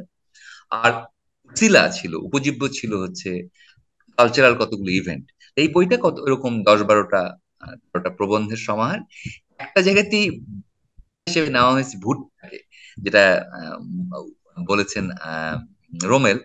তবে আমি বড় হয়েছি এখন, আসলে অনেক বিষয় নিয়ে আদম সম্পাদক হিসেবেও জানেন যে আমি বিচিত্র সব বিষয়বস্তু গ্রহণের এখন স্বাধীনতাও পেয়ে গেছি, কারণ আসলে অর্থে বলতে গেলে চাপটা তো নেই, তাদের যে সুবিধাটা হয়, যেটা কিনা ধরেন নবীনের সময় এত পাহারা ছিল, তখন বিষয়বস্তু নির্বাচনে এখনকার থেকে অনেক সতর্কতা ছিল, আমার ইমাজিনেশন কম ছিল, সেটা আমি দেখতে পাই না। যে এক মানুষ কতই বা লিখতে পারেন। আর দুই হলো তখন অনেক বেশি অ্যালার্ট থাকতে হয়েছে, যাতে বয়স্করা বিষয়বস্তু হতো সারাক্ষণ। এখন যদি সেই চাপটা থেকে মুক্তি পেয়ে গেছি আমার নিজের বয়সের কারণে, আর সামনে আর তেমন কোনো প্রহর নেই, এখন আসলে আরো কিছু যদি সুযোগ থাকে আমাদের মুসা পরে কথা বলার যোগাযোগে, আমি সত্যি সত্যি বিচিত্র সব বিষয়বস্তু, মানে যেগুলো কিনা অ্যাপারেন্টলি একাডেমিক সেগুলো তো কাজ করেছি। আমি অলিভিয়া শবনমকে নিয়ে লিখলাম, তো অলিভিয়া শবনমের তো জীবনী লেখার দরকার নেই, তো আপনারা পড়তেই পারেন। লিখলাম কিভাবে সারাক্ষণ বললেন বটে, ফারুক নেই এখন, ফারুক আসিফ বললেন বটে জনসংস্কৃতি একটা ওনার ভাষা, যে একটা আহ যেন বলে একটা, উনি বললেন ভুল আর কি, কোথায় বললেন ভুল। হ্যাঁ, তো ওটা নিশ্চয় ওনার যুগ আছে, একদিন ওটা তিনি শুনছেন, এটাকে ঠিক, এটা এত বড় একটা প্রপঞ্চ ফেনোমেনা, আমার জন্য এটা ভুল নয়, স্পেস। এই বইটি আসলে ওই পাবলিক কালচার বা পিপল পপুলার কালচারের কতগুলো জনে আমার কতগুলো কমেন্টারি, মানে তর্ক বললে তর্ক, বিশ্লেষণ বললে বিশ্লেষণ, সব জায়গাতে যে একই রকম ভাবে বিশ্লেষক থেকেছি তা না, কোনো কোনো জায়গায় তর্কই করেছি। যেমন অশ্লীলতার লেখা বিশ্লেষণের একটি তর্ক ওখানে প্রবল, এরকম আর কি। তো কম বেশি এটা কতগুলো প্রবন্ধের একটা মানে মানে গ্রন্থিবদ্ধ একটা বই, যাতে মুসা আমি মধ্যবিত্তকে একটু ক্রিটিক্যালি আঘাত করে আসলে দেখবার চেষ্টা করেছি কালচারাল স্পেসে কতগুলো প্রোডাক্টকে, কালচারাল প্রোডাক্ট, সেই প্রোডাক্টের ভিতরে আমি ইমেজকেও প্রোডাক্ট বলছি। ধরা যাক 10 বছর মানে 15 বছর আগে সাহেবের ইমেজ, মাতব্বর সাহেবের ইমেজ, ওটাকেও কালচারাল প্রোডাক্টের অংশ হিসেবে দেখেছি। মোটামুটি এই মুসা এবং আমি, আপনি চাইলে আমি একটা নিশ্চয় প্রকাশক আমাকে পেটাবেন, উনি বলেছেন 70-এর বেশি বিক্রি হয় না 3 বছরে। আচ্ছা আচ্ছা। আচ্ছা, আমাদের আরেকজন বোধহয় হাত তুলেছে, রোমেল খেয়াল করো তো। হ্যাঁ হ্যাঁ হ্যাঁ, আরটি আরটি, আপনার নামটা বলে একটু প্রশ্নটা করুন। হ্যালো, সালামালাইকুম। আমার নাম তাসমিয়া। তাসমিয়া আমি আমি হচ্ছি আর্কিটেকচার থেকে পাশ করেছি recently. I am just a normal reader and listener, and আমি হচ্ছি ইন্টারেস্টেড হয়েছি কালচার নিয়ে। আর হচ্ছে টাইটেলটা জনসংস্কৃতি ও মধ্যবিত্ত। I was interested in the topic, যে হচ্ছে আর কি কিভাবে কালচারটা আমাদের মধ্যবিত্ত মানুষের সাথে কিভাবে রিলেট করে। এবং আলোচনার প্রথমে একজন বলছিলেন, আমি ভুলে গিয়েছি কে কে বলেছিলেন, বাট আমার মনে আছে উনি বলছিলেন যে মধ্যবিত্তকে যে পেটে করার ব্যাপার। আমি এটা আহমেদ সফার বইতেও পড়েছিলাম, যে আমরা মধ্যবিত্তরা আমরা এরকম একটা কমফোর্ট জোনে থাকি, যে আমাদের সবই ঠিকঠাক আছে এবং আমরা ভাবি যে আমি এটা করে ফেলবো, বা এটা নিয়ে একটু কথা বলে আমরা খুব ভালো ফিল করি, নিজেদের বাদী মনে করি। তো I want a critical analysis on the middle class, because they should do more to the society. And সেটার জন্য আমি পার্সোনালি ইন্টারেস্টেড বইটা পড়তে। সে কারণে আমি অথর স্যারকে রিকোয়েস্ট করব to make the publicly available, maybe PDF. Also, we would like to buy it, of course. But PDF এ যদি আপনি আপনার আরো রাইটিং গুলা দেন, এবং আপনি যে বলছিলেন যে আপনি কালচারাল ক্রিটিক্যালি অ্যানালাইসিস করতে পছন্দ করেন, maybe সেটা আপনি আরো পাবলিকলি অ্যাভেলেবল করতে পারেন। বিকজ আমাদের দরকার আছে মধ্যবিত্তকে কোয়েশ্চেন করার, because they are too comfortable. আমরা একটা ফেসবুক পোস্ট দিয়ে মনে করি আমরা অনেক কিছু করে ফেলছি, কিন্তু আসলে আমাদের কালচারকে আরো ক্রিটিক্যালি কোয়েশ্চেন করতে হবে। And intellectuals should make us think in that direction. So I'm thanking Banan for organizing this, and I am asking you to make your work more publicly available, maybe. And also thank you for writing the book. অনেক এটাই বলার ছিল। ধন্যবাদ তাসমিয়া। না তাসমিয়া, আপনার পুরো নামটা বা আপনি কি করেন সেটা পরে হয়তো আমরা জানবো, বা আপনি আসলে উনি বললেন তো আর্কিটেকচার থেকে আচ্ছা, ডিটেলটা পরে হয়তো আমরা আরো জানবো। তো মানুষ আপনি যে রেসপন্স করেন। জি, ওই যে ছোট্ট একটা রেসপন্স করা যেতে পারে, সেটা হলো যে একটা হচ্ছে একটু বিব্রতিকর, প্রথমটা হচ্ছে দুটোই বিব্রতিকর। একটা হচ্ছে আমি দিতেই চাই, বইগুলো পিডিএফ আমার কাছে আছে একটা ভার্সন। তো আমি এখানে জানাচ্ছি তাসমিয়া এবং বিশেষ করে এই দুজনকে আমি ইমেল পাঠাতে বলি। একটা টেকনিক্যাল সমস্যা আছে, প্রকাশকরা ভাববেন এগুলোকে যে তাদের ব্যবসা মারছি, কিন্তু আমি আসলে এই বইয়ের ক্ষেত্রে ভাবছি না। কারণ এই প্রকাশক আমাকে জানে, আসলেই জানে, এটাকে আমি বানিয়ে বলছি না যে ওটা। আমি 6 কপি বাড়িয়ে বললাম, ওনারা যখন 6 মাস আগে 64 কপি বিক্রি হয়েছে 2.5 বছরে, তার সাথে আমি 6 মাসে 6 কপি যোগ করে 6 কপি বললাম। আমি যেভাবে দেখি, এটা ধরেন প্রকাশকের উপরে অভিমান করার কিছু নেই, কারণ একটা বই বিক্রি হচ্ছে না, কি করবে। আমার উল্টো দিক থেকে ভেবে দেখেন, যদি 3 বছরে একটা বই 70 কপি বিক্রি হয়, তা সেটা পিডিএফ দেওয়ার কোনো এক্সপায়ার করে গেছে, তো পিডিএফ দেওয়াই যায়। আপনারা আপনাদের ইমেল আমাকে জানিয়েন, এখানেও জানাতে পারেন ওই যে মেসেজের যে বাক্সে, অথবা আমি আমার ইমেল জানিয়ে দিই। আপনার মেল অ্যাড্রেসটা দিলে আমরা যোগাযোগ করে নিতে পারবো। হ্যাঁ, সেটা করতে পারেন, তাহলে অন্তত আমি। মানুষ দা, আমরা কিন্তু এই ধাক্কায়, এই প্রোগ্রামের ধাক্কায় কিন্তু আমরা 5-6টা বই কিনছি আসলে। ও তাহলে নিশ্চয় 70 হয়েছে। আর এখনো কিছু কপি আছে। আমি যদি কেউ পিডিএফ পড়ে পড়ুক, কিন্তু আমরা জানিয়ে রাখি যে বইটির প্রকাশক হলো আদর্শ। হ্যাঁ, এর একটা তাসমিয়া আরেকটা জিনিস বলেছেন, সেটা একটু বিব্রতিকর, কিন্তু না বললে মুশকিল। সেটা হচ্ছে যে মানে না বললে আসলে এটা মানে কোনো মানে হয় না। সেটা হলো, যদি সত্যি সত্যি বললি যে সম্পাদক বললে আরো ভালো। আজম সাহেব, আমার আপনি যেটা বললেন, আমার আসলে গত 30 বছরের কাজই আসলে মানে যদি একটা জায়গায় হলো এটা। এখন মুশকিলটা হলো যে আসলে তো লেখালেখি কোথায়, কারণ আমাদের বন্ধুদেরই যদি বই পড়তে শুরু করি, তাহলে আমার আরো আয়ু লাগবে 60-70 বছর। আজমেরই কতগুলো বই আছে, ফারুক আসিফের অপেক্ষাকৃত কম থাকতেও আছে, আল মামুন আছে, ফাহমিদুল হক আছে, সেলিম নিউটন আছে। শুধু সে না, যে হিসাবে অনুবাদ শুরু করলে তো আমার মনে হয় না যে নিঃসঙ্গতার 100 বছর বাসায় থাকলেও আমি বইগুলো অনুবাদ শেষ করতে পারবো। তাই এটা একটা বড় চাপ পিয়ার গ্রুপের প্রোডাক্ট গুলোতে। আমাদের সিনেমা মেকার আছেন বন্ধু, তাসমিয়াকে যেটা বলতে চাইছি যে ঠিক আহ, আপনার মানে আপনার তাগিদটা আসলে আমার দেখা দিয়েছিল। সেটা শুধু মিডল ক্লাস বলে শুধু না, খানিকটা সাথে ছিলাম বলে, খানিকটা আহ জরুরি বলে, মাস্টারি করি বলে। মুশকিল হচ্ছে যে আপনার কাজ পর্যন্ত বা কারো কাজ পর্যন্ত পৌঁছানোর আমার কোনো জায়গা মানে রাস্তা জানা নেই। একবার বই ছাপা হয়ে গেলে একটা ঝামেলা হয়, তখন প্রকাশক গোসা করে কোনো কিছু মানে আপলোড করতে থাকলে। আবার যদি বই না ছাপা হয় তাহলে লোক বইগুলো আলোচনা আছে বাইরে করে ফেলতে পারতেন। এটা একটা ক্যাচ 22 সিচুয়েশন। বাস্তবতা হলো এই মুহূর্তে আমরা প্রত্যেকে এত প্রডিউসার, এটা কোনো কথা না। মানে এখানে সকলে এত বড় নির্মাতা, এই যে কন্টেন্ট নির্মাতার সবাই যদি সন্ধ্যাবেলা জুমে জুমে জুমে তাদের নিজ নিজ রান্না নিজ নিজ বক্তৃতা দিতে শুরু করেন, তাহলে অডিয়েন্সটা কে হবে?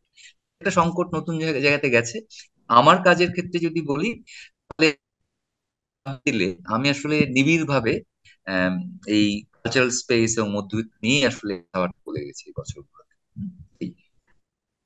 প্রতি ইহুদা মেহেদী ভাই আছেন? আহ, এখন অনেক বিষয় স্পষ্ট হলো। আর ফারুক ও আসিফের সাথে যে বিষয়টা কথা বলতে চাচ্ছিলাম, সে বিষয়টা সে যেহেতু নাই, অন্য পরিসরে নিশ্চয়ই তার সাথে আলাপ করে নেবো। এখন আর আলাপ নাই। এই থ্যাংক ইউ। না, আমাদের জন্য একটু ইয়ে হইলো, ফারুক ভাই চলে গেল রাগ করে আমার উপরে, যে আমি যেহেতু তাকে থামাই দিচ্ছিলাম আজম ভাইয়ের কথা বলার মাঝখানে। না অসুবিধা নাই রোমেল, হ্যাঁ, ফারুক যেটা আমাদের সেটা বুঝবে পরে, মেজাজ আচ্ছা, ঠান্ডা ওকে, হলে আমরা নিশ্চয়ই বুঝবে, হ্যাঁ অসুবিধা আমরা আলাপ করে নেব। হবে না। ওকে। আজম ভাই, মানে আর কেউ তো কোনো কোনো প্রশ্ন, আর কেউ আছে কারো না প্রশ্ন? আমার মনে হয় যে আমরা শেষ করতে পারি, মোটামুটি আমাদের 2 ঘন্টা মতো হ্যাঁ, আমাদের হয়েছে 2 ঘন্টা হয়ে গেছে। মানে আলোচনা হয় নাই, কারণ আমরা 10 মিনিট 12 মিনিট পরে শুরু করেছিলাম। হ্যাঁ, আমরা শুরু Well, করছি। আমাদের মোটামুটি আলোচনা হয়েছে। যদি কারোর, মানুষদা কি, হ্যাঁ মানুষদা আর কিছু বলবেন? হ্যাঁ মানুষ দেখো। না, একটা এটা আসলে আজকের আলোচনার সাথে সম্পর্কিত না। যে আমি একটা হচ্ছে বানানকে ধন্যবাদ জানাই, তা আজকে থেকে না, আমি বরং জানতামই না যে আপনারা দুজন এত ঘনিষ্ঠ বন্ধু। আমি কবে যেন জানলাম। কিন্তু ওই যে ও তো সেই নিষ্ঠার সাথে সে অনেকদিন ধরে রেকর্ড করে। আমি বিড়াল পাখি গেছি, ওখানে গিয়ে দেখি উনি ভিডিওগ্রাফার দাঁড়িয়ে আছেন নিষ্ঠা। তা আমি আসলে এই লোকটার এনার্জিকে আলাদা করি খুব, মানে হবে আমার নিজের খচখচ লাগবে। আমি রোমেল আপনার এনার্জিতে আলাদা করি আমি আহ, মানে বিচলিত হই, ভয় পাই মাঝে মধ্যে। এটা একটা দিক। এটা ঠিকই যে আমার নৈরাজ্যবাদী আছে সংগঠন তৎপরতা এগুলো নিয়ে, এবং সত্যি সত্যি নিরর্থক কখনো কখনো, কিন্তু সম্পর্কের দাবিকে নিরর্থক মনে করা যায় না, সেটা তো টের পেয়েছেন। যতবার যোগাযোগ হয়েছে কিছু না কিছু একটা ভাবে অন্তত আমি দেখাতে চেয়েছি আমি সাথে আছি আপনার। একটু আগে তাসমিয়া বললেন হয় কি, যদি পরিস্থিতি এখানেই গিয়ে থাকে, আমি জানি না আমাদের বন্ধুদের ভিতরে পরিচিত, এ অর্থে বন্ধু বলছি, পরিচিতদের ভিতরে কার কার বই বিক্রি হয়। আন্দাজ করি আজমের সাংস্কৃতিক রাজনীতি বইটা বিক্রি হচ্ছিল। আসলে এখন যেখানে গেছে আমাদের আসলে একটা স্ট্র্যাটেজিক সিদ্ধান্ত নিতে পারে, যদি আদৌ আদৌ যদি মুদ্রিত জিনিসের বা এই কোনো গুরুত্ব থেকে থাকে, যেটা তাসমিয়া দাবি করলেন, আমি সন্দিহান। যদি থেকে থাকে যদি, তাহলে আসলে সাইবার স্পেসে আসলে আমাদের পুস্তকের আর্কাইভ গড়ে তোলা আরো বেশি জরুরি। মানে এটার মাথা হয় না যে নিজে নিজে ব্যাটেল করে যাচ্ছে একটা 20 ওভারের ম্যাচের মতো। সত্যি সত্যি এটা কম আমার বলাটা বিব্রতকর, কিন্তু আমি বলতে চাইছি যদি পারপাসের দিক থেকে চিন্তা করি, তাহলে অনেক বেশি জরুরি প্রকাশককে বলা, ভাই আপনি পয়সা খরচ করেন না, পেজ ডিজাইন করে ফেলে আমরা আমরা আপলোড করে ফেলি। মানে যে এই আর্কাইভটা বরং মানে ধরুন কথার কথা এটা বলেই শেষ করি যে মানুষ নেটওয়ার্কের কাজটা 700 পৃষ্ঠা না হয় 500 পৃষ্ঠা হলে আমি খুশি হতাম। কিন্তু মানুষ নেটওয়ার্ক যে কাজটা করেছে, ওই সেলিম রেজা নিউটন এবং আল মামুন সমেত যে টিমটা, ওটা কিন্তু আপনার একটা মানে খুবই জরুরি একটা কাজ। আজকে ওটা প্রিকপিটা বেশি বরং দরকার হচ্ছে এখানে আর্কাইভে সবাই জানা যে পড়াশোনা। আসলে আমরা যদি বেঁচেই থাকি আরো কিছু বছর, তাহলে আসলে আগামীতে এই প্রকাশনার মোডালিটির প্রসঙ্গ বলছি, কন্টেন্ট নিয়ে বলছি না, মোডালিটির বিষয়ে আমাদের আরো একটু দেখতে পারা, আর একটু মানে মানে দূরদর্শী ভাবে চিন্তা করতে পারা এই মৈত্রীর জন্য দরকার হবে। দেখবেন যে আমরা ধরে নিচ্ছি যে মুদ্রিত এই দ্রব্যের কতগুলো গুরুত্ব আছে, আমি অত নিশ্চিত না যে আছে। এই কাগজের পুস্তক 200 কপি 150 কপি বইমেলায় ঘুরঘুর, এই টক্কর বা বের হওয়ার আমি একটা প্রস্তাব করছি আর কি, বিশেষ করে যারা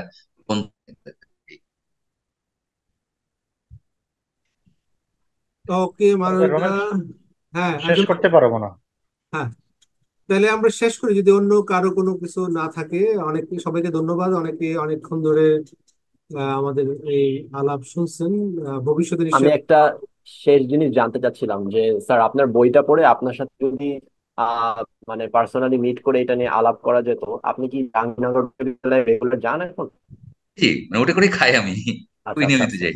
হ্যাঁ, নিশ্চিত নিশ্চিত, একদম নিশ্চিত করে স্বাভাবিক করবো। হুম? আচ্ছা জি স্যার, তাহলে আপনার মেইলে যোগাযোগ করার চেষ্টা হ্যাঁ হ্যাঁ, করে। আপাতত আপনাদের মেইল গুলো পাঠান দুজনাই, আপনি এবং তাসমিয়া, যাতে আমি মানে ভুলে যাওয়ার আগে পাঠিয়ে দিতে পারি। আচ্ছা আচ্ছা, জি জি, ধন্যবাদ। ওকে, সবাইকে ধন্যবাদ। আজম ভাইকেও ধন্যবাদ। আজম ভাই এই বইয়ের, মানে এই আলোচনা যেটা চলতেছে বানান বই আলাপ, এই বইয়ের সেই আলাপের স্পন্সর, বই স্পন্সর করে আজম ভাই। সুতরাং প্রত্যেক আলোচনার জন্য আজম ভাই কয়েকটা বই মানে কিনতে হয়, মানে টাকা দিতে হয় আর কি। তো আহ মানুষদেরকে অসংখ্য ধন্যবাদ। কুদরতি ওদা, আপনাকেও ধন্যবাদ। ফারুক আসিফ নাই, আপনাকেও ধন্যবাদ, যারা আমাদের এই আহ, বই আলোচনায় নির্ধারিত আলোচক হিসেবে ছিলেন। পরের কোনো আলোচনা, মানে আমরা পরের সপ্তাহে আমরা আলতাফ পারভেজের সোরার দিকে নিয়ে যে বইটা, সেই বই নিয়ে আলোচনা করবো। সেই আলোচনায় আপনাদেরকে দেওয়া হবে। দেখা হবে।